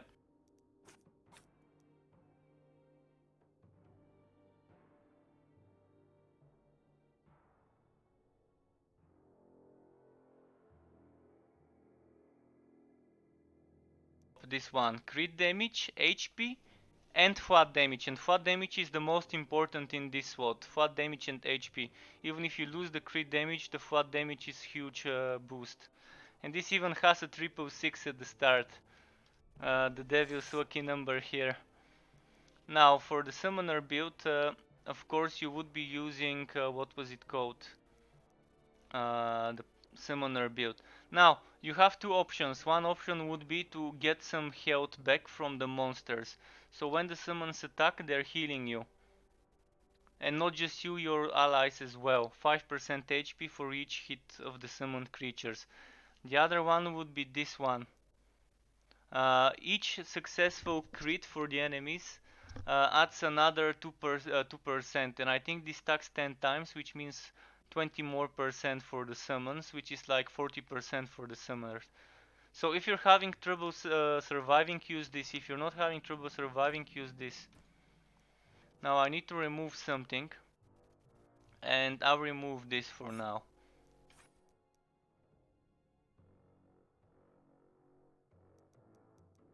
I should have unlocked my elixirs, but my tree kind of got glitched.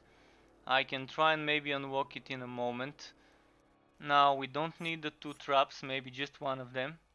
We need Dryad's Reckoning. And I'll kind of use the same skill tree as I use for my other builds. I don't find the other skills worth it. I experimented with this. It doesn't seem to be worth it going for this. But I can try and show you later why, just so you know for yourself. So I'm gonna use the same skill setup, the same god skills as my trap build. And almost the same as my poison build. I would not suggest using packed bow, it really is not worth it for this bonus, cause those dryads are kind of not powerful enough, they're pretty weak. But if you do Most time I just get one shot use at the Chaos packed bow. 3 with my summoner build. Yeah, with the summoner build, it is about having a bit more damage and survivability. So but if this you god kind of tree is different from mine. yeah, try and use this god tree for sure. It might help you. And of course, as I said, green gear does help. So if you get a green bow, regardless of which Which one is it good is, carrot. use it. So ideally for the amulet, you might want to be using a cooldown reduction. So you might want to be using an Ember Talisman, but since I don't have a better one, I'm using this one. Now with this one, what you would want to have, if you're using a Spring Talisman, you would want to be using Swiftness Elixir. So let me see if I can unlock the Swiftness Elixir quickly. I may be able to unlock... Oh no, it's kind of a what. I won't be doing it now. Tomorrow maybe in the morning. XD. So 1, 2, this is not a fight. 3, 4, 5, 6, 7, 8, 9, 10 maps to unlock Elixir of Swiftness. But if you're using this amulet, if you have a good Road Spring Talisman, use Elixir of Swiftness. This Did will you farm mean bosses or relic hunts for your gear? Or just mix? relic hunts, mostly relic hunts. 900% Chaos 3, then I move to Chaos 4 and eventually to Chaos 5. But most builds I use on Chaos 3 because I can farm it within like a couple of minutes. Now let's continue with our skills. I want Defiler's Reckoning. This is not a bad one if you're mixing a poison build, like if you're using something like the extra poison damage. But since I'm not doing this, I'll go for that one. And I'm using Duelist Chain Reaction just as an experiment, which means I need 2 skills with cooldowns. Those unfortunately don't count like skills with cooldowns, even though they do. They count as god skills with cooldowns as per the game. So the set gives you two familiars. You can see there's one familiar here and one here. So something you might want to exploit with this build would be, let me quickly add this first. You might want to exploit something like this passive skill, the Guardian Spirit skill. That extra health regeneration would give you more damage. But this would mean we won't have any SWATs for this here. So let me see, maybe I can just ignore it and maybe get this for the cooldown reduction. But the health regeneration would mean extra damage. For now I'll go for this one. Alternatively, you can either grab this one or this one. If you're having trouble with energy, you can get this. Another thing would be basic tactical retreat is not bad, but this one is quite nice. I think Lone Hunter for the extra crit damage, crit chance is nice, but if you have a lot of crit chance, you can maybe even downgrade it and upgrade this to the master version. The health regen seems the same, so my crit chance at the moment is 59.4. I'll actually do that. I'll demote this skill. I'm demoting Lone Hunter, I'm losing that extra 10% crit chance, but I'm winning more health regeneration, which in turn would mean more damage for me. So did I put this? I put it. I'm not using seeds of blood. I don't think it's really worth it. And now I have 6 points, which I need to spend on a skill with cooldown. And the best thing to use would be probably Hungry Roots, because you can place it as a trap. It's the same cooldown as Spinning Blades usually. Oh no, not the same, because I'm not using Heroic Spinning Blades. But still, I have Cove of Heroics, Cove of Spirits Heroic, I have Hungry Roots, and I have Spinning Blades. So I can do 1, 2, 3, and I have already 3 stacks. If I kind of take turns, like if I start with 2, then wait a bit, 1, then the Spinning Blades, and then I can do 2. There we go, we have it, 777% crit damage. And I can add another 1, 2, 3, 4, 5 items. 5 items each of them for 40% crit damage if I give it to my mage. Now let's go into a basic Chaos 5 map.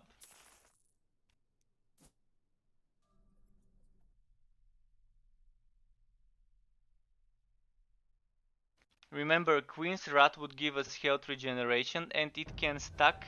If we stack this health regeneration with Queen's Rat, we're getting some decent attack here. And if you stack that with the extra chain reaction, then you're gonna get extra 200 crit damage.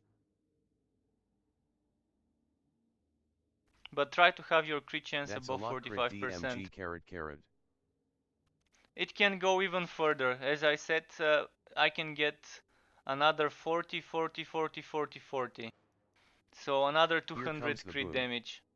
Elendurianora dash please refrain from spamming caps. Which means I can get all the way to 977 crit damage. I can show you later when I Here comes the boom.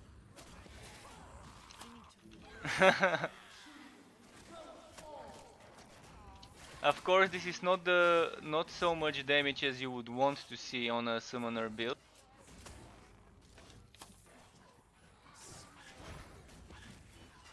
And there aren't any elites, so I'll just keep moving.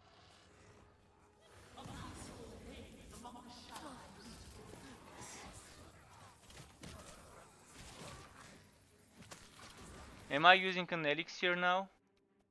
I'm not using an elixir. Ah, yeah, I didn't have either of those elixirs.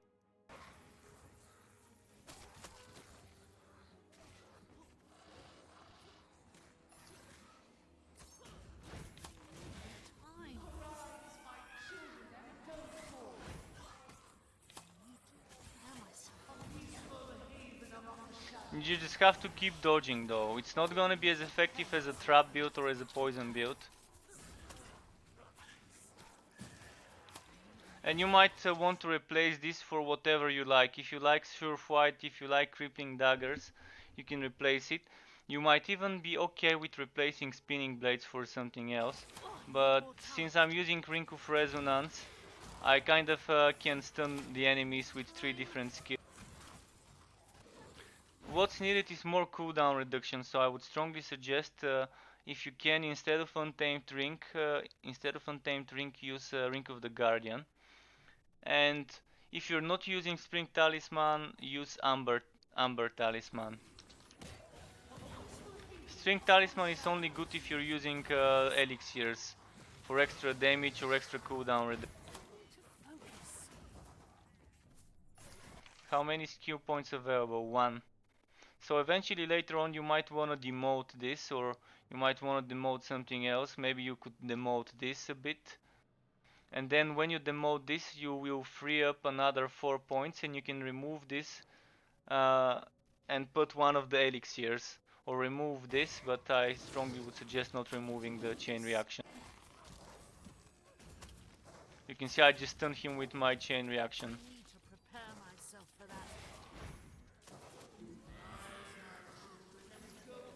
So yeah, the damage is not the best, and it probably could be better if I switch around to the passives, but then I would have to rely on the summons and they die pretty easy. They're quite squishy, even with the buffs they received from the patch. You would see what they do to bosses though. The summoner build at the moment on Chaos 5 is very strong against some bosses.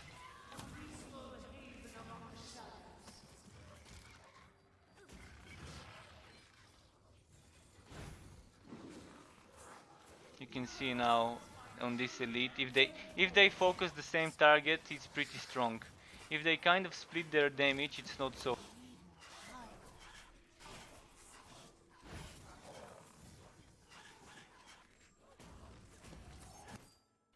So 727.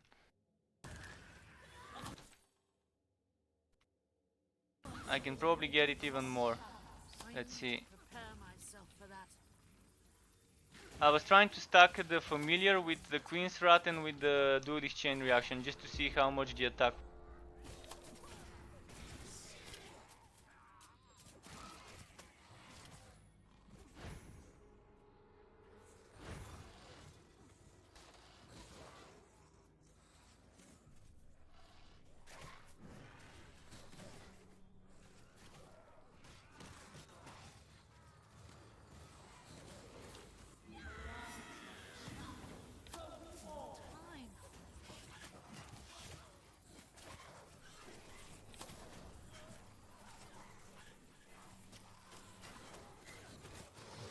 Okay, looks Oh, like a so many. solid build, but yet I get the point that other builds are a bit better. Yeah, for sure, for sure. Not as good as I would want it to be, but at least it's still a step Maybe in they the buff right summoner direction. It was carrot. much weaker before. They did buff the summoner with the invasion update, but they didn't buff it as much as I would want.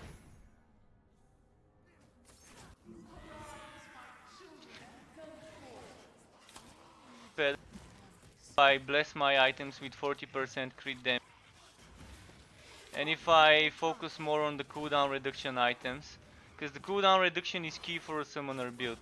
You want your cooldown reduction as better as you can get it. So Ring of the Guardian, Ember Talisman, if I get green ones of those, benefit from them. Every build on every class, except my Belcuradris, because there you kind of don't need the cooldown, because it's kind of removed from the skills I used and the set bonus.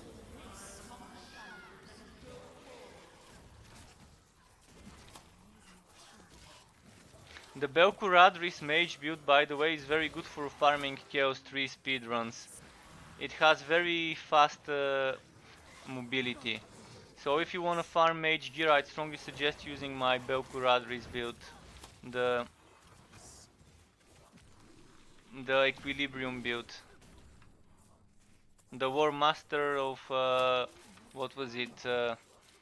Of something Equilibrium.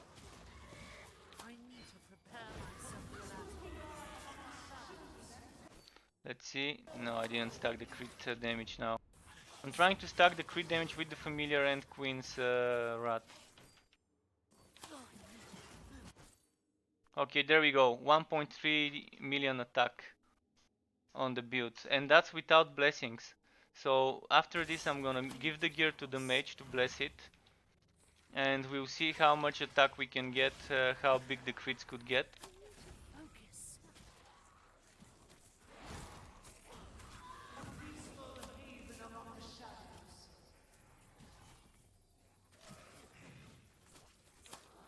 I was too afraid to level up a mage. Really you need a mage regardless what class you're playing if you wanna bless your items with the best possible blessings. And mage is not so slow to level up, man. It did take me the most time to level up a mage because it was my first playthrough and I was going through all the text and I was new to the game. I didn't understand most of the things about it. But if I were to level up a mage now, I can probably do it in 4 hours to complete the full campaign. Maybe even 3.5 hours for the campaign and another hour for leveling to 50. But if you have friends that are level 50, they can just power level you. Just make sure to back up your saves before multiplayer. Of DMG XD.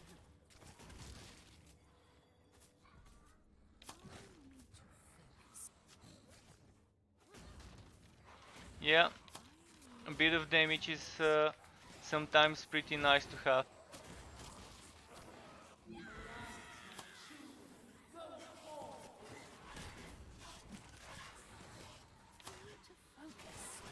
I'm not sure that the Dryads benefit from crit chance. I don't think they can crit. Do you know what maybe might make it benefit? Maybe this. If the Dryads are counted as allies, as players, then maybe they can benefit from this crit chance. I might want to play a bit with this to see if it works tomorrow. If this works on the Dryads, it will be quite nice. But I don't think I've seen the Dryad crit, but I'll play around with it tomorrow. And maybe, since people were interested in this build, I can make a build video for it tomorrow. Then I'll have 3 other sets left, 1 for each class. I mean, that's a lot, carrot. It is a lot when you stack more Dryads. And I think the Dryads from the bow would be the same ones, and the Dryads from the, what's it called? Seeds of the blood. Small Dryad. So if this is a small Dryad and the Dryad's Reckoning is also... Oh no, these are smaller. So this is normal Dryad and this is a smaller version, which will do probably less damage. But you can see on bosses they're pretty nice because there's so many of them attacking.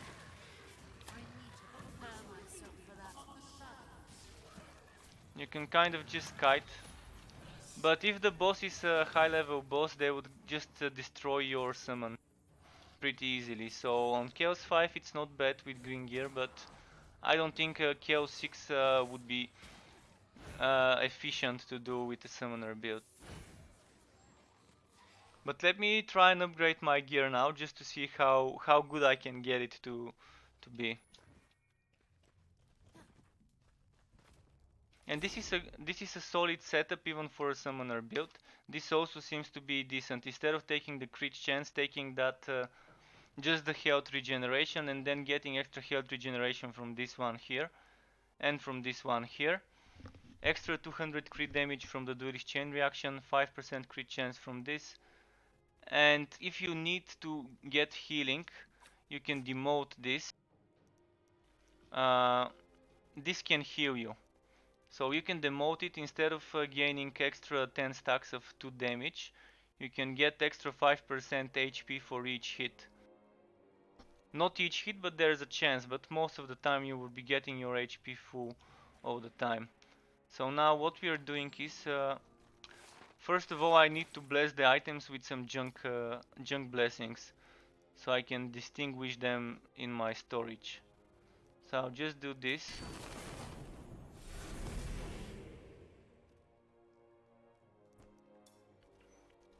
Just so they are blessed and easy to tell apart from the other ones. Then I'll give them to my mage. My mage would make them 40 crit damage items. And then we'll see how it goes with extra 200 crit damage.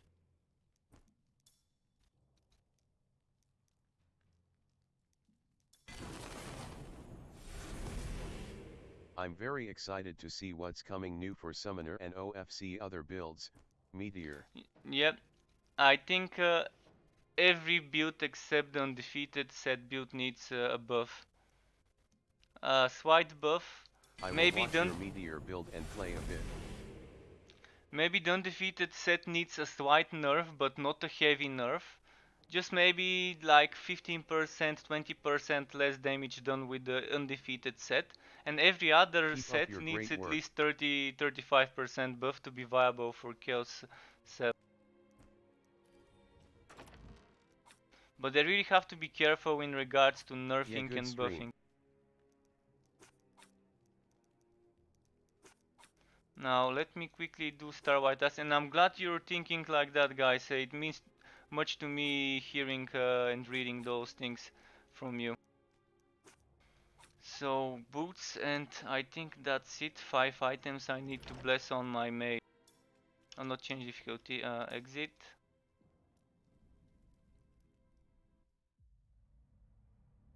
So let's change hero.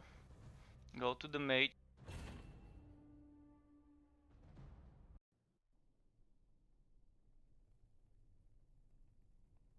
As you can see, I was playing with the Dragon Tamer set yesterday.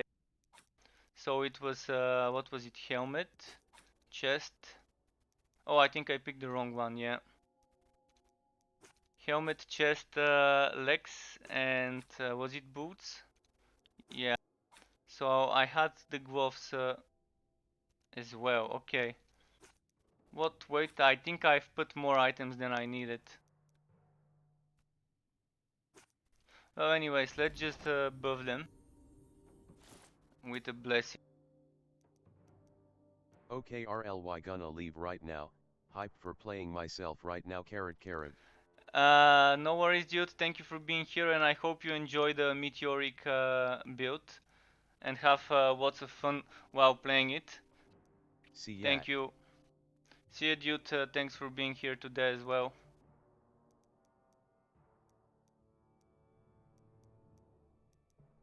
So, crit damage on the gauntlets.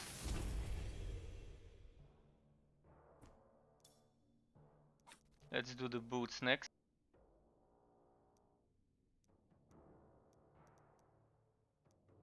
So this is why I'm saying it's worth leveling up a mage.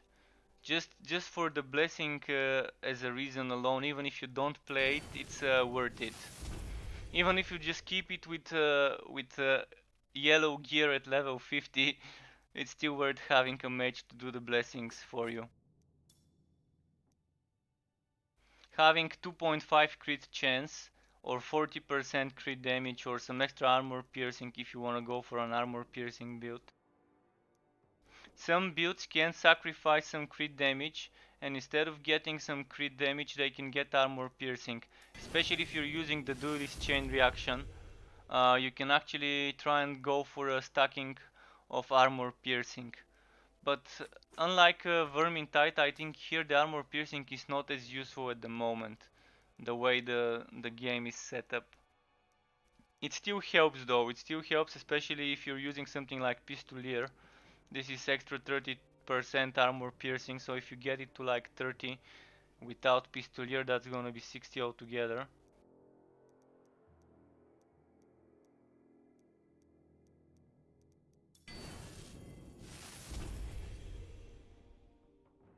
I did have a lot of fun today figuring out a Pistolier Skaven Killer build, and I think I kind of am done with that. I'll just play a bit more with it in the next few days before I decide to make a video.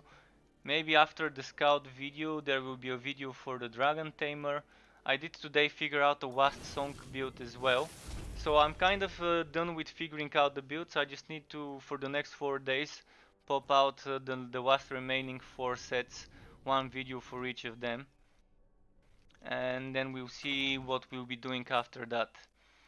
There's also an update for Torchlight Frontiers coming soon, where they'll be adding more pets and we'll have to rescue pets, collect pets with different abilities. So expect me to stream less Warhammer and more Torchlight Frontiers once update 7 hits in like, I think on the 16th of July or something like that.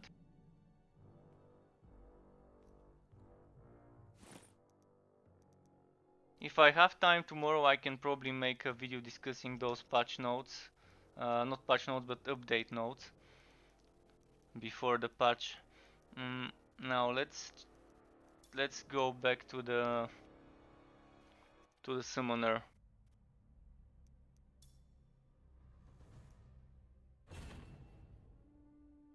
And yeah, I'm using the Master Archer bow even on a summoner. But if you have a green bow, if you have a green, oh, I'm using Symbiosis. Okay. I don't need Symbiosis much, I'm only using one trap. So this would make it a bit better, cause more cooldown is better for our summons. And Master Archer I think is better rolled than the Symbiosis.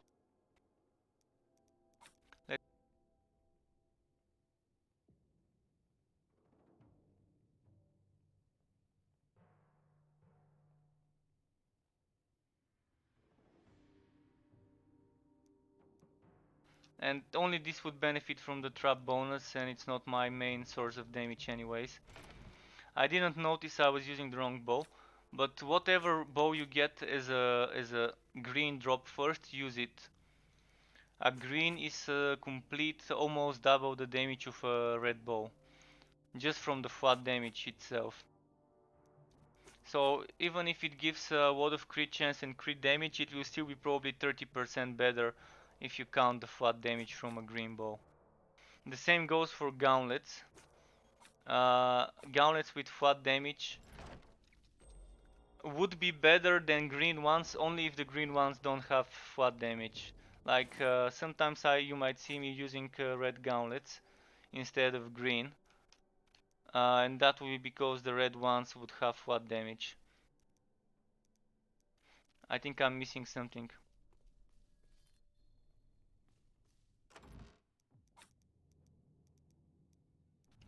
There we go, now we're ready.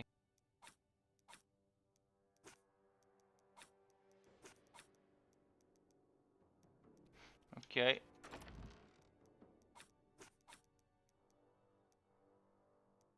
There we go.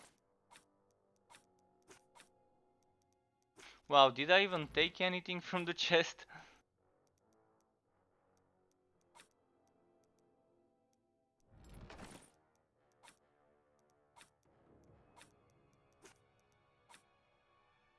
So this is it now. Where did the skill go? The heroic skill.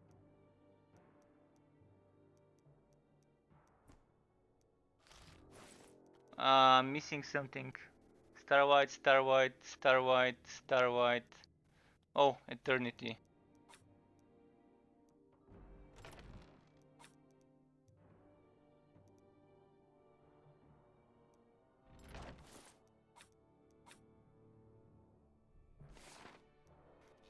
Okay, now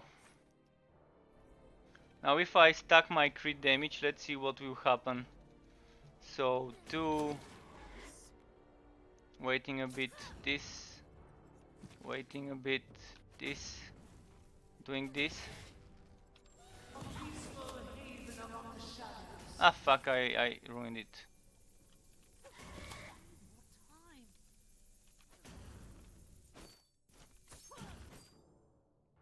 So 980 crit damage. I'm still missing some health regen from the spirit.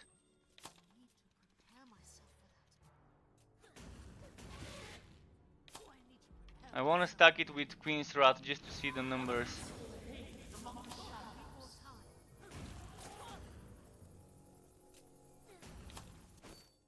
Okay, 1.5 million, there we go. This is the most I can squeeze out of the build with 4 stacks of Duelist Chain Reaction. Stacking the Lone Hunter with the Blessings of the Forest and with the Guardian Spirit together with Queen's Wrath for health regeneration. This gets us all the way to 35.3% health regeneration. Ideally you want 0.7% here, and wherever else, maybe here you might want a 0.7% health regeneration. So there's 2 pieces of gear that can give you health regeneration, and if you are lucky you can get some from the rings and amulets. So keep that in mind, 0.4% health regen on a ring and amulet might give you some extra damage overall with this dagger. Because look at it, I got it all the way to 530. Maybe with some extra health regen you can get it to 600% damage. I'm not sure whether this applies to the summons. Cooldowns reduced. Not the best. Enemies explode. This will be a hard counter. Enemies explode is a very heavy counter to a summoner build, because the summons should be dying all the time. Let's do a lesser relic map. I don't wanna keep rolling for something with good mods for us.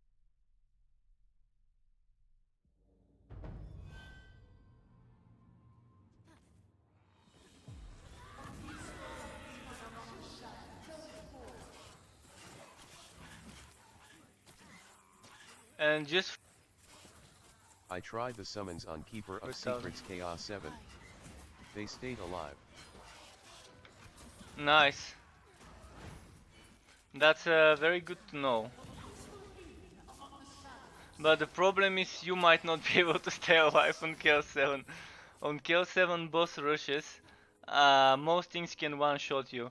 Like the poison guy, the Act 1 boss, the unclean one, can hit between 400 and 800,000 damage. And this is kind of unbelievable amount of damage, even if you have Took a lot of 150% attempts damage XP. reduction. Yeah, for sure. And hello TG Popes, nice to have you on my Twitch channel. Welcome to the Struck Club, dude. But look at that stunning from Ring of Resonance. I think the enemies have some sort of crowd control resistance, so few seconds after you've stunned them, you can't stun them again. Something like this seems to be... Oh fuck. I forgot to move on time. Then I got hit by 4 hits in a row. So this build would very much benefit from some elixirs, maybe even if it's elixir of cooldown or elixir of power, it would be pretty nice to have it.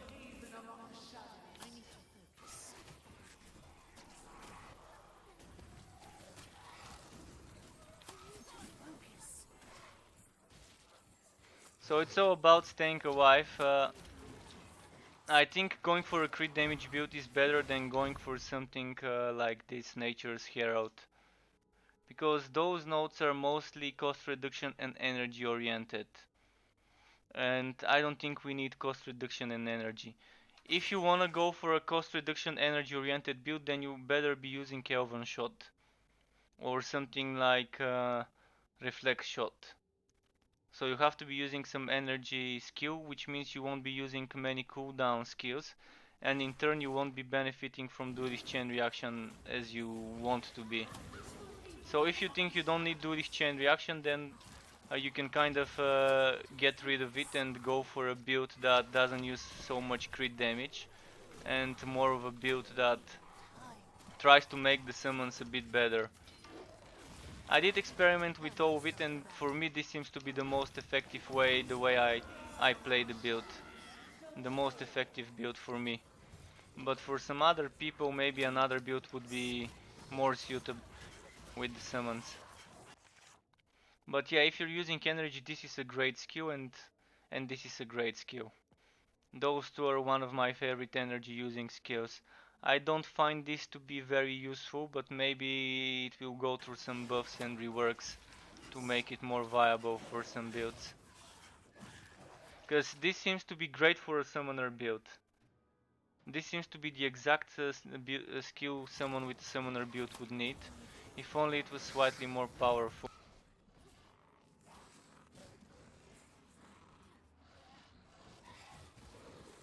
But I would strongly suggest this because the arrows are piercing.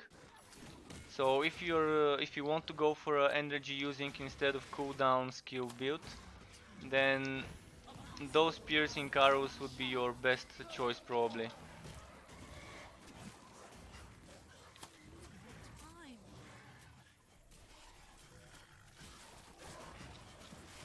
Look at this.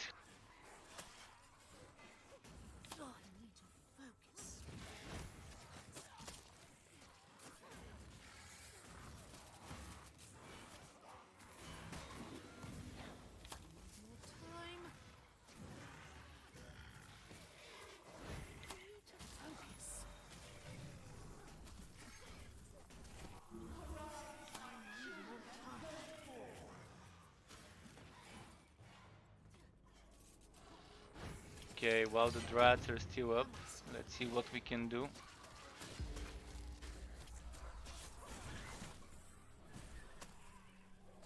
So you might want to go into the enemies, use one of the skills with cooldowns and go out. So you're stunning them, you're letting the summons do the job, and then stay a bit back and spam some other things. Like a bit of those, what's it called, master. With the master archer bow it does seem to work better because we're resetting our cooldowns more often.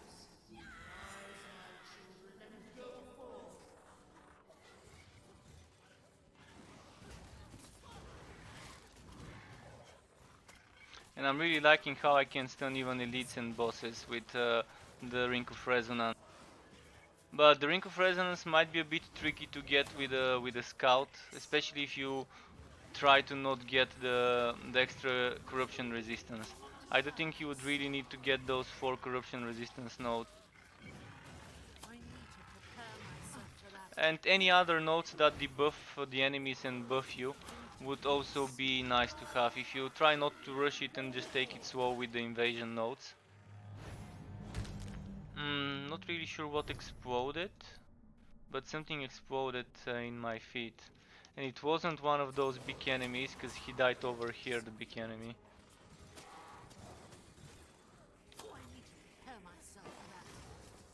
So I need to go the other way.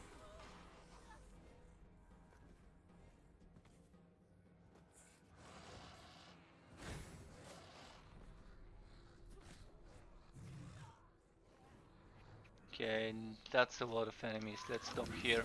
Let's set up shop here.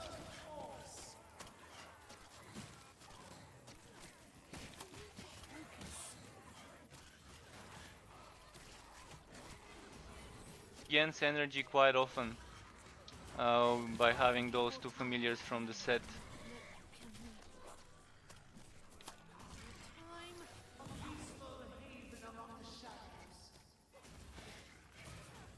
This is how I go in, stun them, then I go back out of the... If you can even make it so that you don't go out of the bounds of your Queen's Wrath, you will be doing more damage. One thing I'm not sure is whether the summons benefit from the bonus of Queen's Wrath and from the Executor's bonus.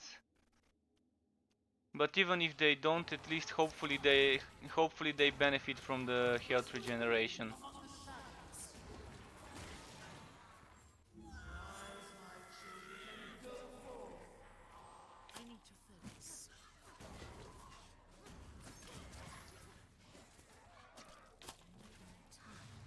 Okay, let's set up shop next to the boss and maybe the summons would come.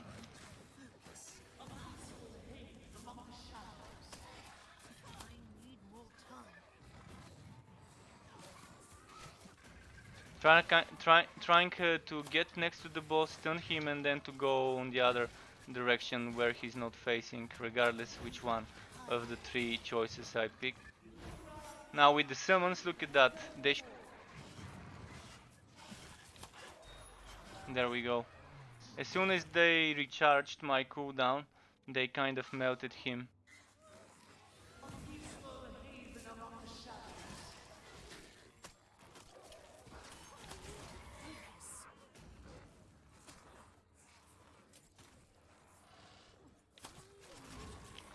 So yeah, you can probably try with the Pact Bow and with that Seeds of the Blood skill.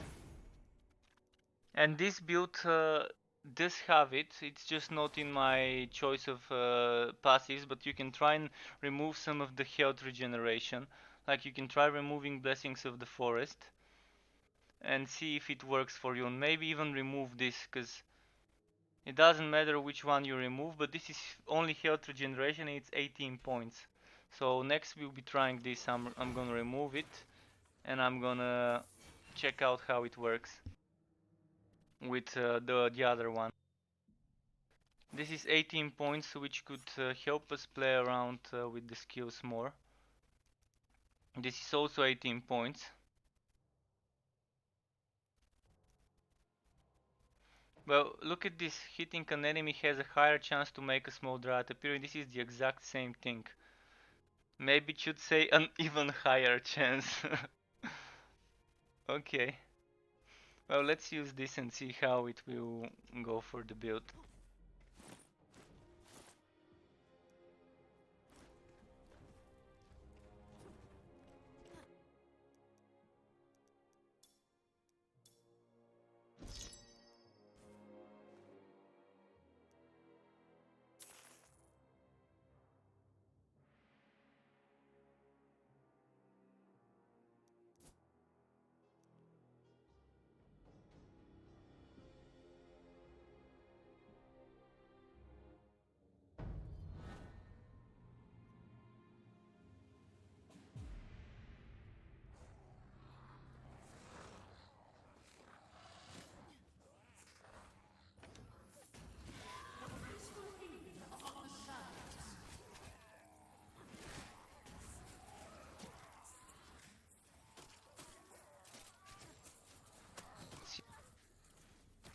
Spear.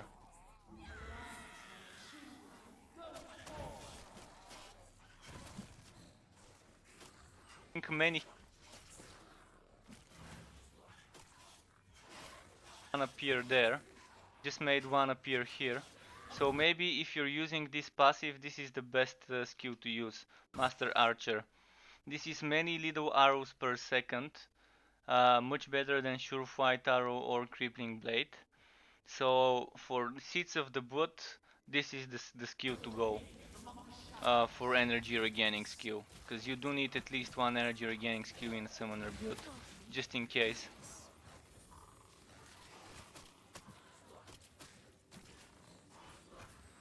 Just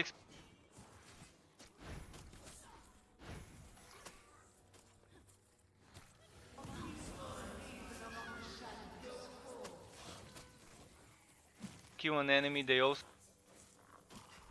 So maybe I shouldn't use the Defiler's Reckoning for a few moments. But I do see two of the normal ones, four of...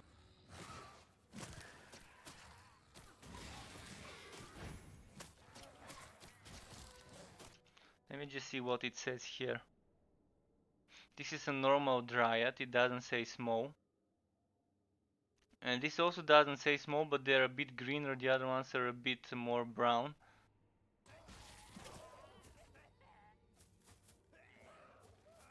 Now I won't use the reckoning just to see how often those others.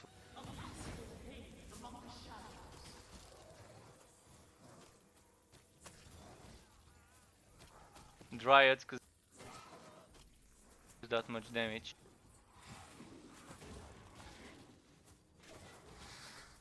One's doing. The brown empowered ones hit about 500% more DMG from what I can tell. You mean the Call of the Spirits ones? Okay, that's nice.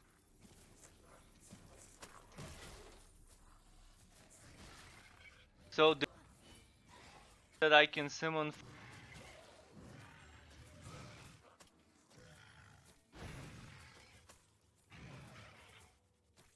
It's supposed to only be able to summon 2. No, just 1.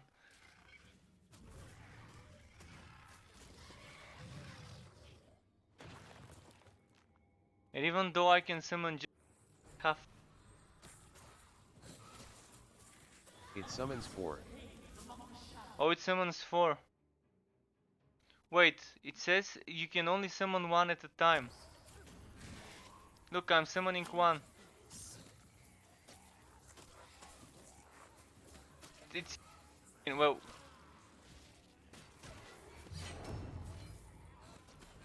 But while they Yes, were one in the at a Queen's time. Wrath. But 4 in total.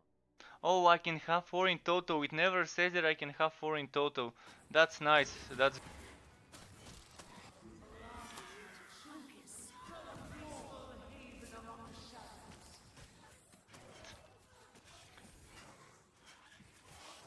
Using that.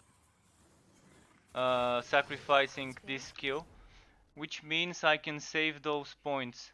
I can save those 3 points and I can invest them in HP. Or I can invest them all the way for extra armor piercing. But I'll lose cooldown reduction, so maybe the better choice would be to go for extra HP. So there's something to keep in mind. You can remove those points here and get some extra HP.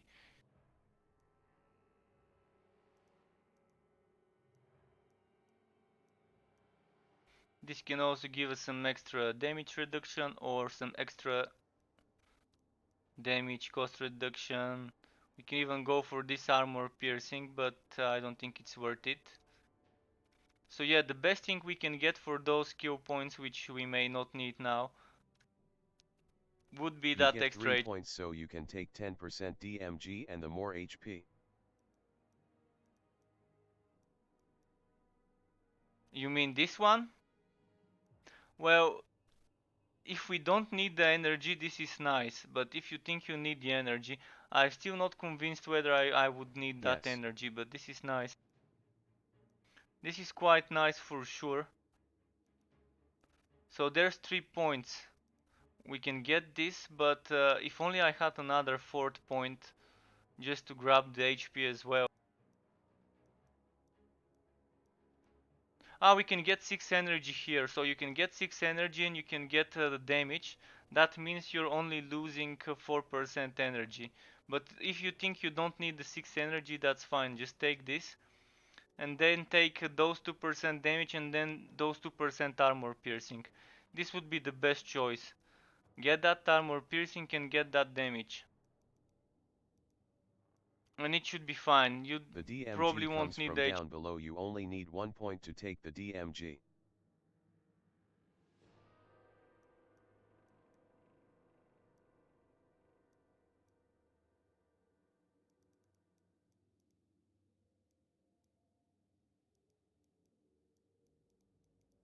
You mean to remove some. What points do you mean to remove? I wanted to remove those 3 points. Look at that. I'll even. No, actually, I won't do it now because I'm gonna lose my Queen's Wrath, but I'm gonna do it in the town.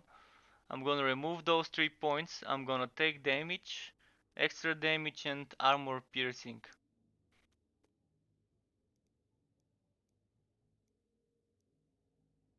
Alternatively, you can get damage and extra damage here and extra damage here, but I think the armor piercing, 2% armor piercing is much better than 2% damage. And how much is my armor piercing? 16.9. I could use that extra 2% maybe, because my bow is 13%, but this doesn't have any. Well, I'll experiment. I'll keep playing, but I think, yeah, losing that HP regen passive would be better, maybe.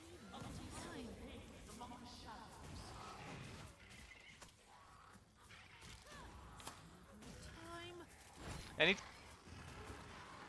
it just needs a slight boost in regards to how powerful it is, and maybe eventually it might be worth doing Chaos 7.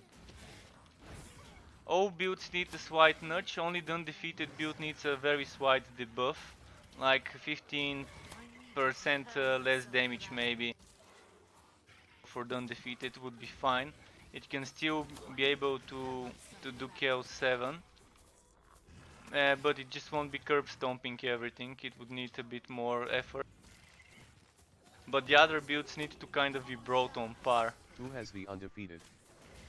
Undefeated is the Slayer. You can check my video on YouTube. Undefeated something Anvil. Let me quickly check the name for.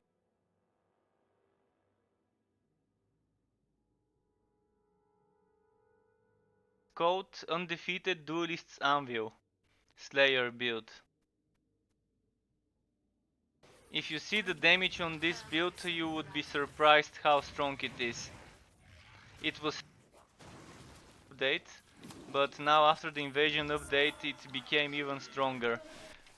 Because before the invasion update only this was for passive slots, this was for collector's skills. And now we have things like duelist chain reaction, and then you can put more passive skills in those slots. So this undefeated build kind of became a monster. It can easily sew Chaos 7 with green gear, and even not full green gear, just 9 pieces. I'm sure with even 5 pieces green gear you should be able to sew it, if 3 of those pieces are weapons and gauntlets per se. I'm sure that even if I remove all my armor and replace it with red armor, just retaining the axes and the gauntlets as green, I should be able to do Chaos 7 with that build. It's very strong build to level up with, not level up with, but to farm with. Like if you hit level 50 and get red gear, you can immediately equip this build and keep farming items for other builds on the dwarf. It's just kind of too powerful. I think up to 15% debuff, like nerf on the build would be fine. But it's very hard nerfing this build and not nerfing the other ones. So they probably just need to nerf the set bonus a bit. Because the set bonus makes rage more effective, and maybe this is what makes this build so powerful. Because with other builds I'm kind of using the same passives and they are not as effective. Like today, playing with the Last Song build, I think I can get crits up to 40 million, but I don't think I can get higher than 40 million. And this will be if I get all my blessings with full green gear on the Last Song build. And not on all skills, but with the other build you can get 150 million or something crits. So it's like 3 times stronger, even more.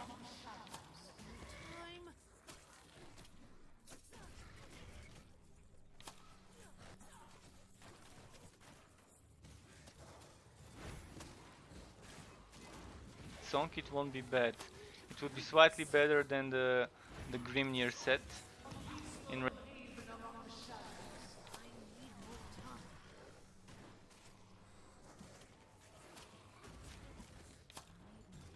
sometimes.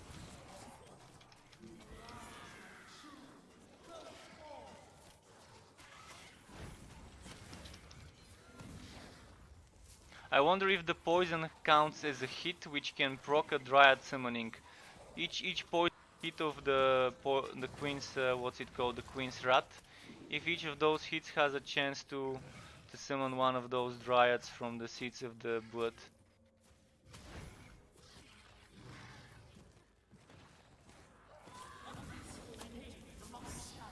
Hello there. Haven't played this game for a while now. Oh, Smallfoot Is 81, Chaos nice 3 to see you still back. the best for green gear grind? The Aura can spawn them. Yes, Chaos 3, like not just Chaos 3, like if you can handle Chaos 4, go for Chaos 4 if you can handle it fast, like under 3 minutes. So just try to figure out what difficulty seems to be fastest in numbers of chests per hour compared to the wood quality you're getting. So if your Chaos 3 is 2 minutes and your Chaos no, just let me rewind. So if your Chaos 3 is 2 minutes and Chaos 4 is 1 minute more, then maybe Chaos 4 is not such a bad choice. Extra 1 minute for that extra 300 wood quality. Or maybe extra half minute would be worth it, but 1 minute may not be worth it. You kinda have to find something that suits you. Before you get green items, I strongly suggest farming Chaos 3. But when you have 2 or 3 pieces, I would suggest going for Chaos 4. Especially if you have a weapon and gauntlets with flat damage. Okay, packed bow, not bad.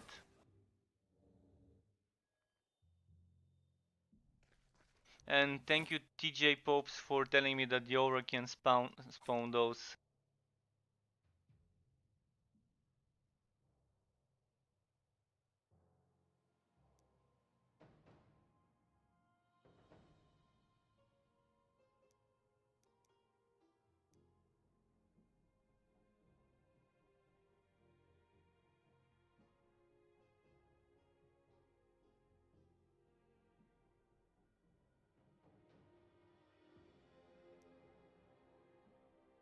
Bow.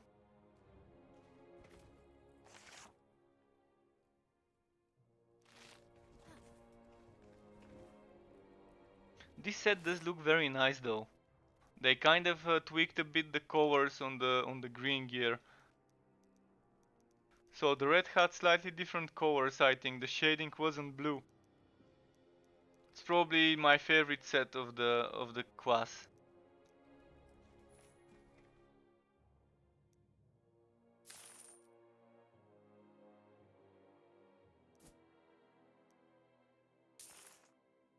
Okay, corn, this seems like something we can do.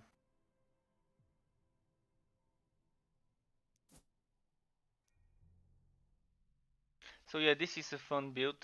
Much things could be done with it, but I think I kind of found something that I'm happy about with this build, and maybe I'm gonna keep it the way it is for tomorrow's video.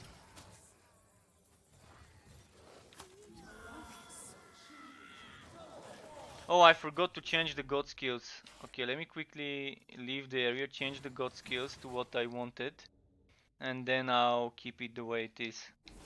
So we're losing those 3 knots and we're getting 10 damage, extra 2 damage and extra 2 armor piercing.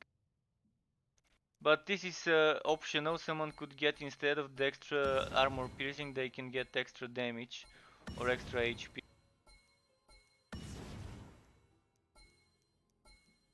So I had this HP which loses armor, but instead of losing armor I can lose the cost reduction. This is 2 HP 1 armor, this is also 2 HP 1 armor, so it doesn't matter.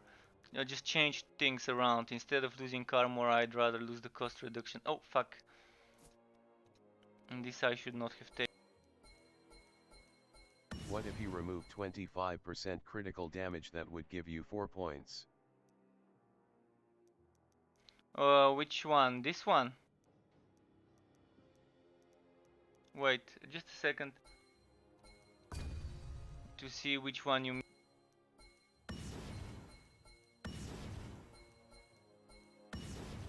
So, I do go here.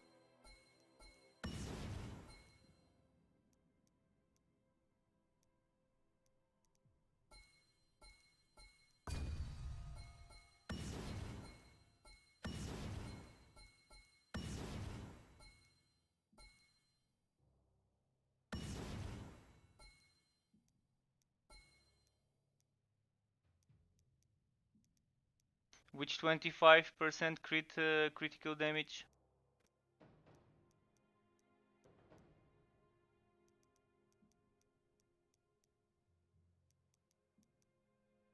Now you have enough for the more health.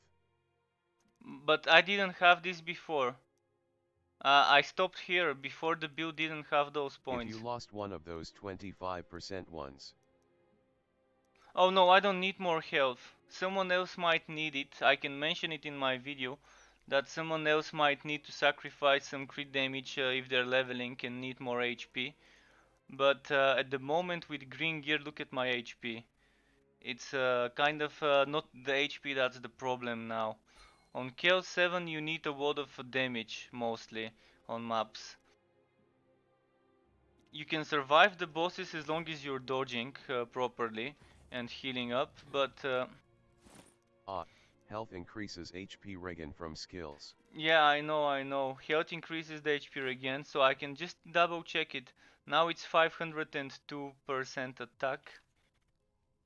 502% attack, but I wanna check it like...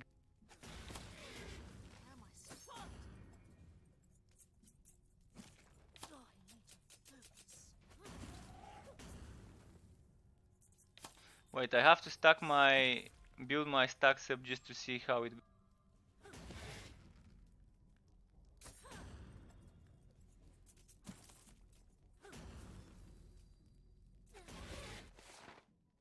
And now I have to use Queen's Wrath quickly. So now we are at 1089. Before I had 15 something, so I'm missing something at the moment. Not sure what I'm missing that I had before. Oh, I'm missing a passive. I'm missing this thing. Let's see. This is this one I had here. So 1089.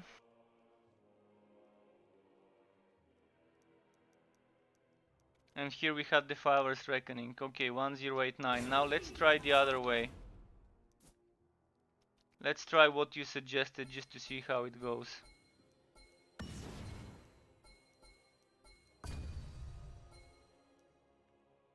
But we're gonna lose 50...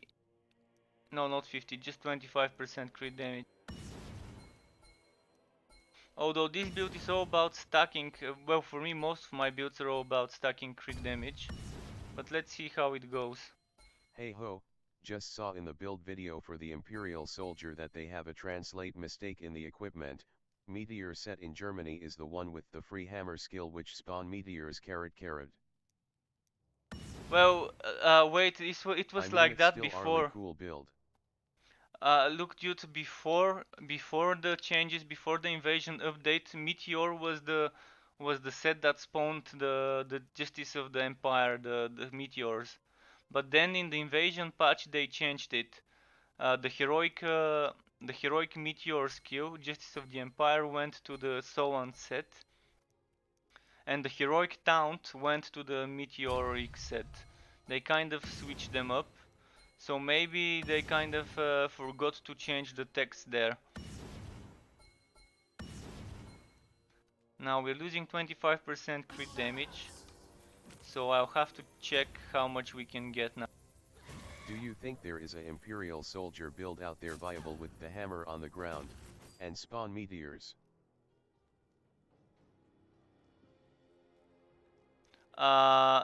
Yeah, you can check my Solan's build. He's using the meteors, the meteor build.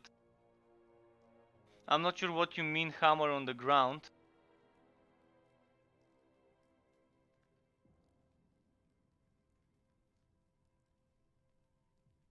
Okay, invasion patch isn't out on Xbox here.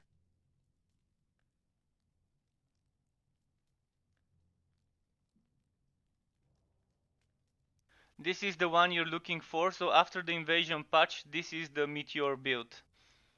So the builds you're seeing here for me are for PC, the ones I'm using, so they're with the invasion patch. Now I need to kind of stack the familiar with Queen's Wrath and my crit damage bonus just to do the change.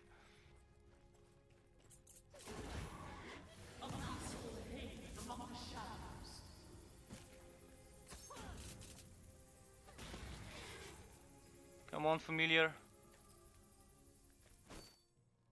Shit, I lost the bonus. Man, stupid timing is ruining everything. I need to prepare myself.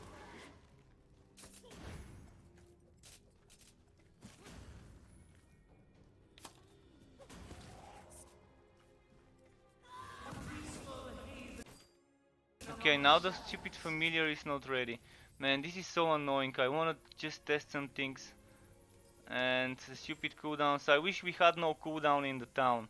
So we can just experiment with our things to proc some builds and stuff. Look at this, now it didn't cast the trees when I went through the familiar. Is there a cooldown on Guardian Spirit? It doesn't say there's a cooldown, but it seemed like there was one. I need more time.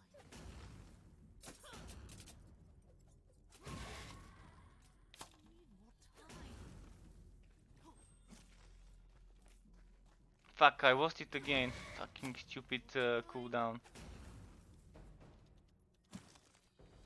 Oh, I need more time.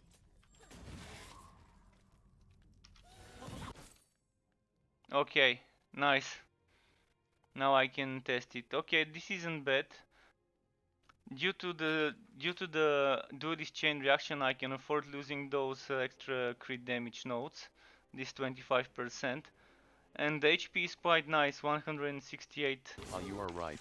Just found the video you already released on this channel. Great job, happy face, laughing face. No worries, dude, no worries. Glad I could be of Yeah, you go assistance. super high. Yeah, before I could get it to 1.5 million attack. 1.5 million attack, but this was with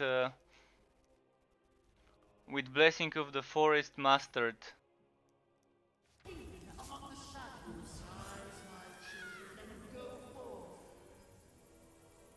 So it's still a bit less, but let's see with Blessing of the Forest superior at least, just to check the damages.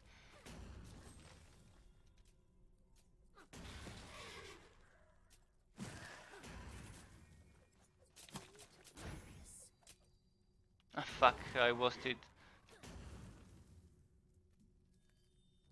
Show skill tree again please.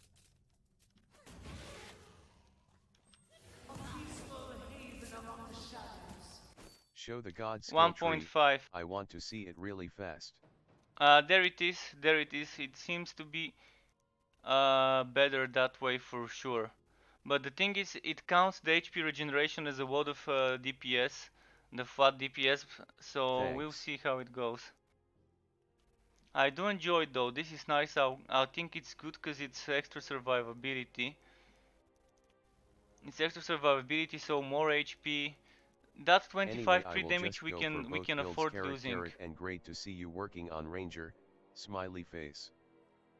I'm glad you're happy with this, dude, and hello Sick and me. I'm glad I could be of help to you as well. So yeah, it's worth losing that 25 crit damage That is the to god take setup. I the run 2 8 HP least. node. It's pretty nice, it's pretty decent god skill setup. I think it works well with the build. This is something I would have tried probably sometime, but it wouldn't have been today. Maybe tomorrow I would have experimented with more HP. I also wanted to try and get this extra health regeneration, but the more my HP grows, the more I will lose with those 5%. And I don't want to lose a lot of stats just to get those percent, so I think yeah, this is what I'll probably stay with for tomorrow for the build. I do get Seeds of the Blood. I'll of course remove these Blessings of the Forest. And I'll put Seeds of the Blood back there.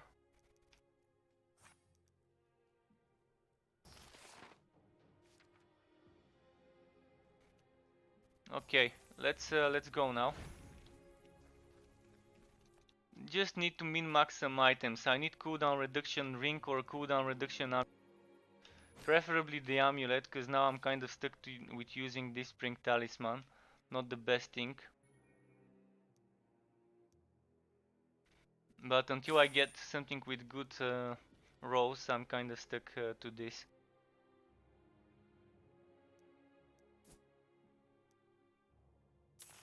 So let's try again corn. Okay. I wanna get a Nurgle maybe. Okay, this is not so bad.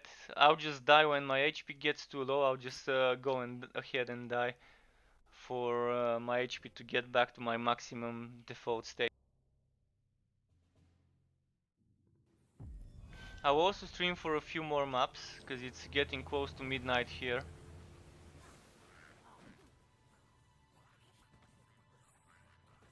So a few more runs and then tomorrow I'm gonna try and wake up early, work on this build video, and then maybe, I can't promise, but I'll try to work on a video discussing about some changes coming into Torchlight Frontiers for those interested in that. Torchlight Frontiers is getting pushed into the right direction. The only thing I didn't like from all the changes is how they made it very slow to level up in the game compared to before. Before I could gain a level for each 3 maps, which means around half an hour maximum per level before. Now it kind of gets very slow at the last few levels. This game per se has a very good leveling up speed. It's perfect, you don't spend too much time leveling up, you spend more time farming gear, which is what a Wooter game should be. It should be all about farming items, not about leveling up. The slow leveling up speed should belong in MMOs, such as World of Warcraft, Lineage, Aeon, Terra, etc.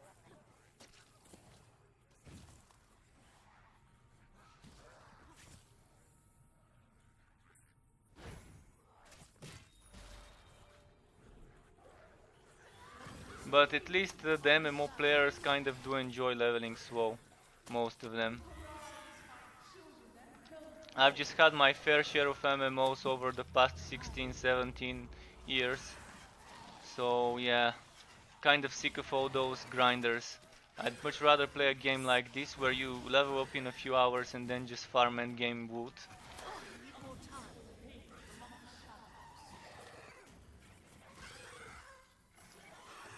If you've played official Lineage 2 servers, then you would know what slow leveling is though.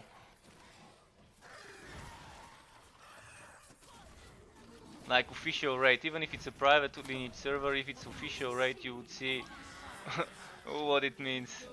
But I think now even the official ones are kind of fast compared to what it was like, let's say 10, 12 years ago.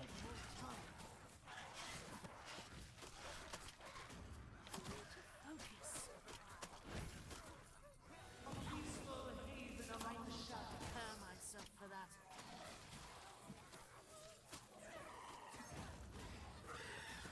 Look at those stuns, landing when you want them.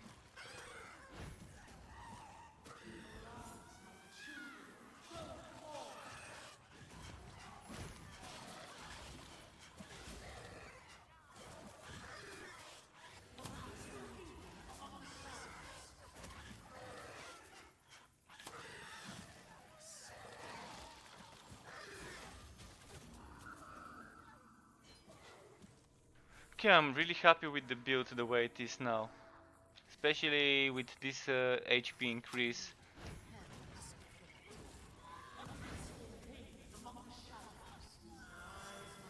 Of course, some things that one-shot before would still one-shot now, but at least we can afford to tank more stuff. And look at how fast this elite died when they focused him.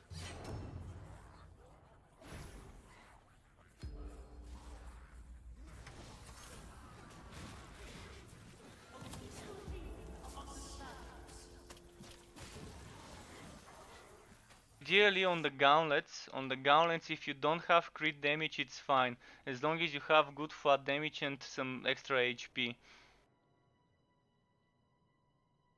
Especially for an executor's build, you can sacrifice that 37% crit damage, so if you get something like Well, I don't have an example that doesn't have crit damage, but imagine this not having crit damage, then of course take that. How do you do straight crit DMG on gear? You need a mage, dude. You What need a fragment level 50 combination is mage. straight crit DMG? You need a level 50 mage because let me show you something. Like the mage has this one is moved here, so this side and this side looks identical on a mage.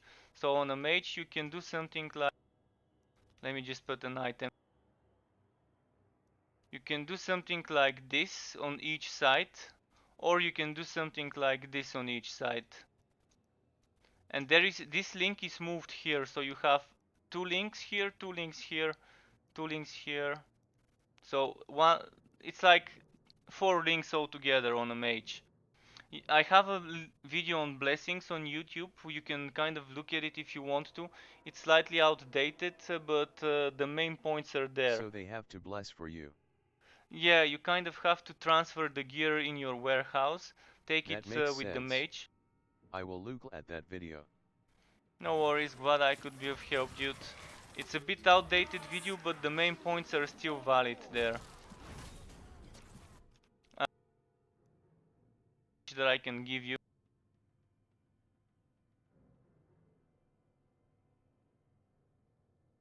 My videos, there is a link to this image. Wait, it's not allowing me to enable it, just a second. There we go, this image. The only difference is this 0.6 crit chance is 0.65. So when it's a dual link, it shows a 0.3. 1. Yeah, cause I maxed everything and clear Chaos 5 easy. It did, but then you can squeeze more. You can squeeze extra temporary damage out of each piece. So it's pretty. But it's on Xbox and we don't have patch yet. Oh, if you don't have the THX patch, for that. that's not bad. You get it soon. Hopefully they kind of polish all the bugs and glitches we had for PC. Well, my Streamlabs is a bit slow, so it's showing the image then removing it. But this instead of 1.2 crit chance would be 1.3. And the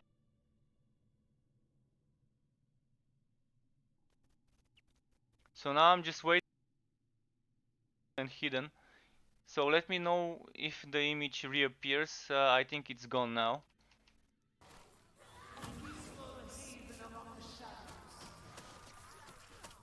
I'm pasting a link to this image. I reworked it once. If I need to, maybe I can rework it again.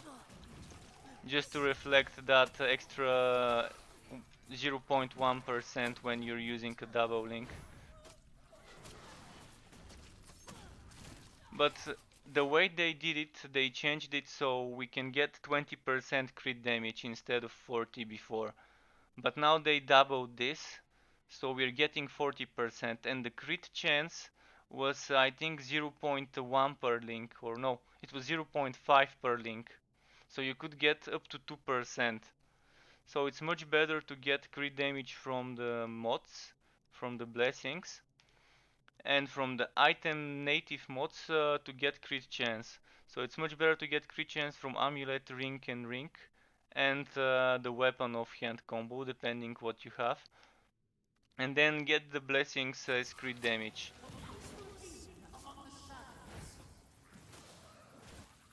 Got 100% increase to what it was before. It's very annoying. Sometimes the healers are very tanky, and they would be the last one I would hit from, would kill from all the enemies. Now this one should be a bit easier when it's just him left. What I do wish to see would be some way to make the enemies attack a special target, a certain target. So something like if I wanna click this enemy, then the dryads would immediately start attacking the enemy I've clicked. If per se I'm attacking this guy, my dryads would be attacking him and assisting me. Some sort of script like that would greatly improve the summoner build.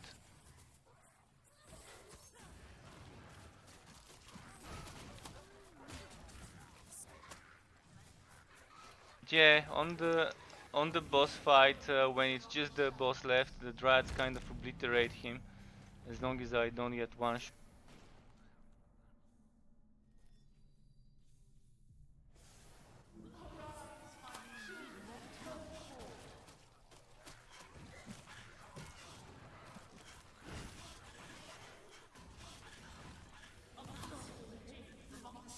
But it's pretty nice to see this build being okay, much better than it was before.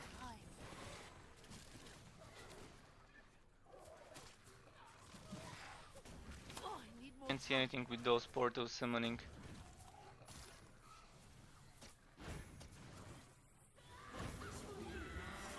Now there's some enemies appearing, a bit difficult to the Dryads to attack the boss.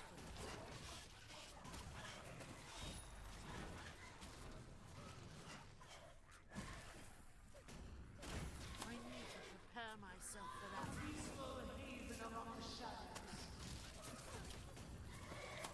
Okay, maybe I should have stood a bit closer so I could keep stunning him with my resonance. Now let's go grab the relic. Another thing that many people may not know, you lose the extra relic wood bonus if you open the chest first. So you can see now it's 3.9, almost 4,000. I would lose those 900 and it will be 3,002 once I open this big chest.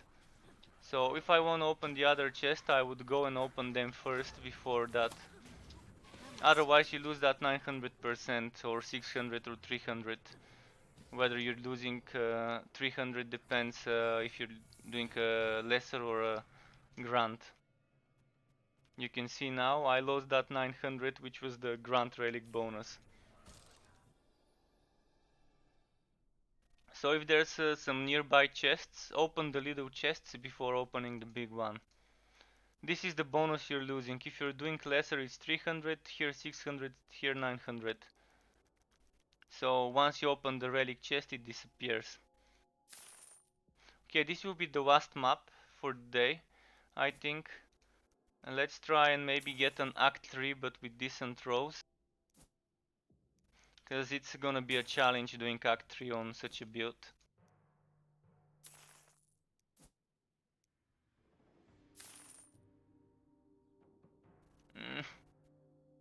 This is Act 4, I really wanna do an Act 3 map. It's usually the hardest one for me to do on most builds because of all the pulling and healing and everything. Skill cooldowns are increased, come on, the game is just trolling. Okay, I'm gonna do a lesser one then. Because the money is kind of getting... Okay, let's try again. Wow, okay game, keep trolling me. Okay, this is nice.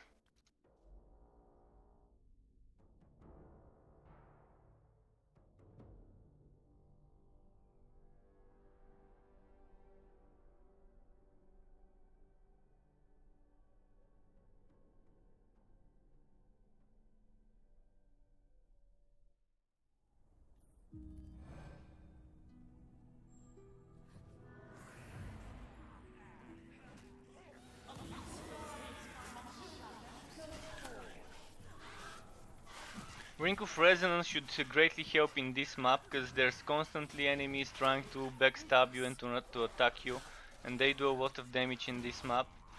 So the Ring of Resonance would keep stunning them and make things slightly easier.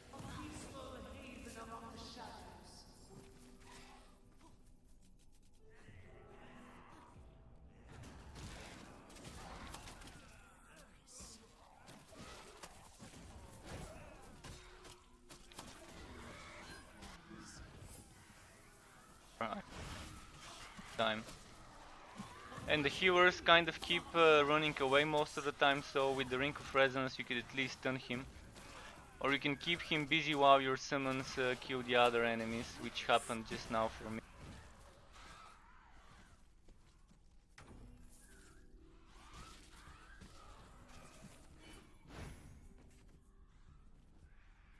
But this seems to be kind of the the good way to build this summoner class, I think.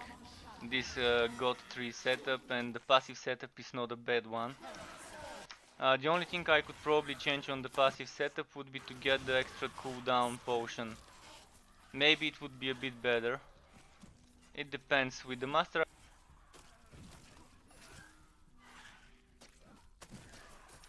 maybe a Ring of the Guardian instead of I'm using Ring of the Spirits or Untamed. Maybe Ring of the Guardian instead of an Untamed ring won't be bad. Another option would be stacking an Untamed ring with an elixir of power. This will be a good option, but if you're using an elixir, you should be using Spring Talisman, so that you can use that elixir more often.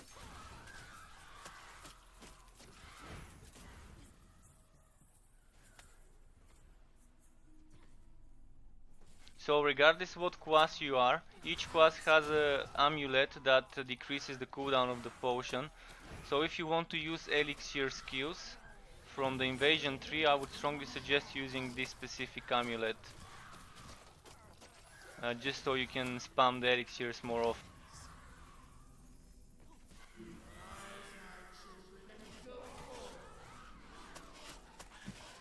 Very tanky. Maybe he has a lot of... Are they even hitting for at least 1 million? Oh, 2 million, 2 million, nice.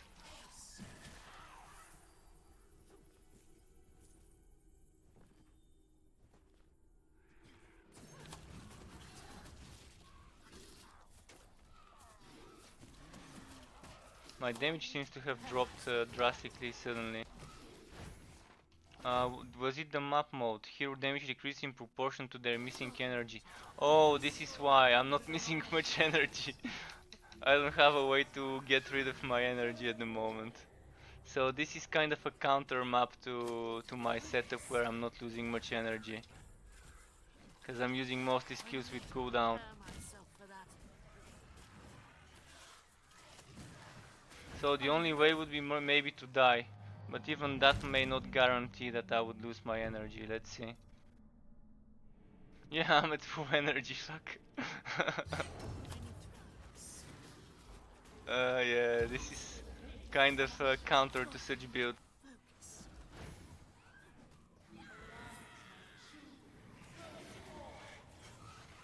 Oh fuck, all the pulling.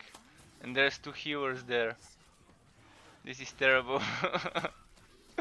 But those maps are kind of the hardest most of the time. You can get such shitty mods. And the enemies themselves are very very imbalanced. Like, those enemies that can pull you can actually keep spamming the pull if they decide to. Sometimes they get glitched and all they do is spamming pull. And while they pull you, the other enemies just keep attacking you as you get pulled. And they just kind of gank. Kind of trying to get this one healer.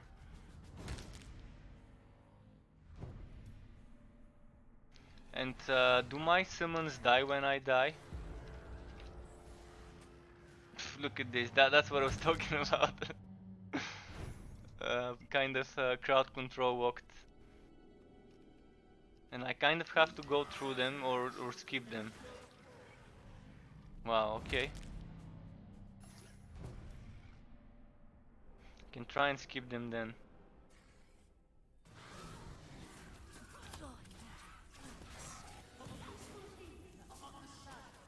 Ah fuck, I wanted to escape.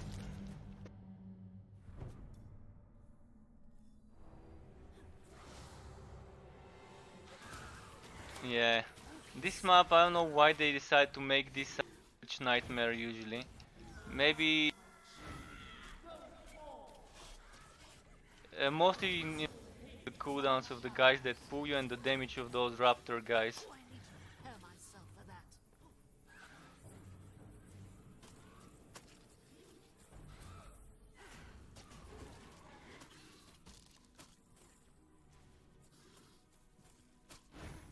Okay, I'm gonna try and kill some enemies because I need to kill 100 so I can kill the boss and leave the map. Oh, I need more time. And I'm wondering how I can get rid of my energy. More time. can try not using Master Archer, but even then, nothing uses energy.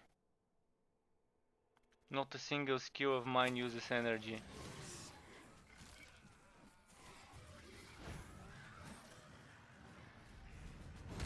And again, the double pull combo. One pulls me and starts attacking, and while he's doing his attack animation, the other one is pulling me already back from my roll away.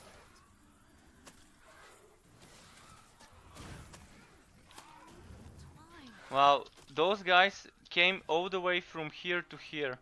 How is this even allowed? Such a long distance from their spawn place.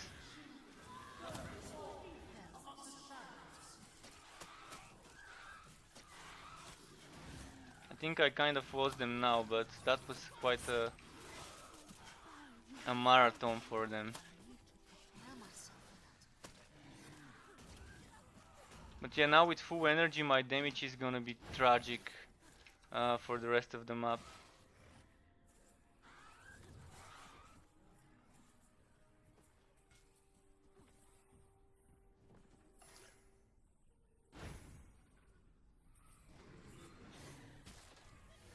This is who needs to die first, but there's a healer as well.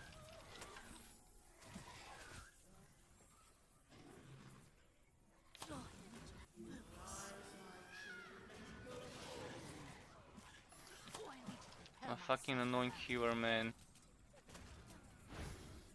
I need to prepare myself for that. At least it's a challenge. Doing this map, it's always a challenge. Time.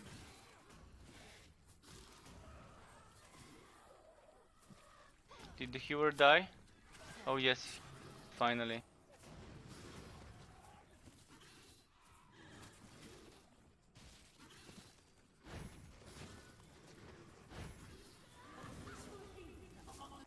Did I put my guardian spirit back? Okay, I did. Good. Now let's get the boss. Oh, look at the HP of the boss. He's been actually getting damage from my dryads. And now when they focus him, they kind of obliterated him in a matter of few seconds. This is what happens when there is no elite, no healer around the elites.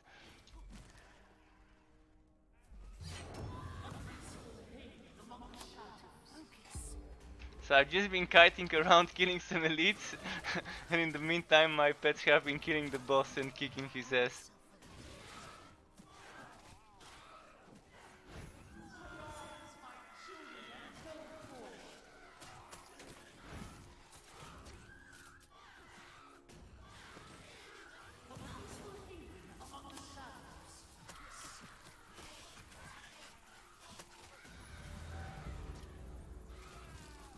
Right on time.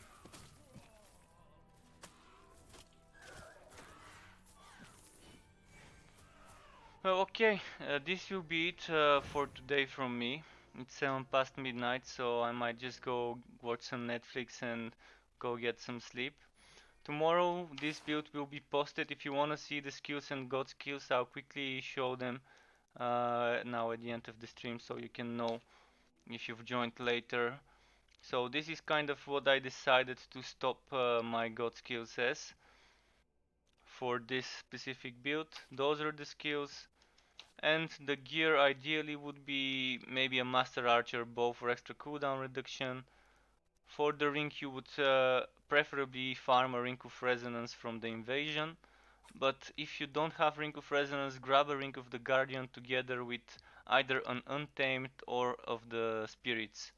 I would strongly suggest not taking iron bark, so spirits or untamed, so with a ring of the guardian would be a good choice. And if you take ring of the guardian, you wouldn't need to take amber amulet. But if you take amber amulet, then remove a ring of the guardian and take untamed with spirits. So yeah, decide what you wanna do. Either take amber or guardian. In either case, I don't think you need both of them in the build. So you can kind of mix things around, but currently if you're on Xbox, those bonuses you would be quite different on the rings and on the amulets, especially on the amulets.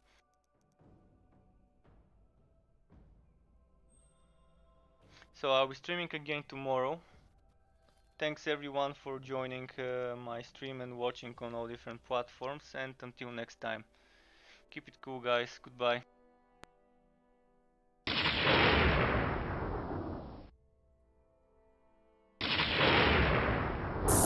THX.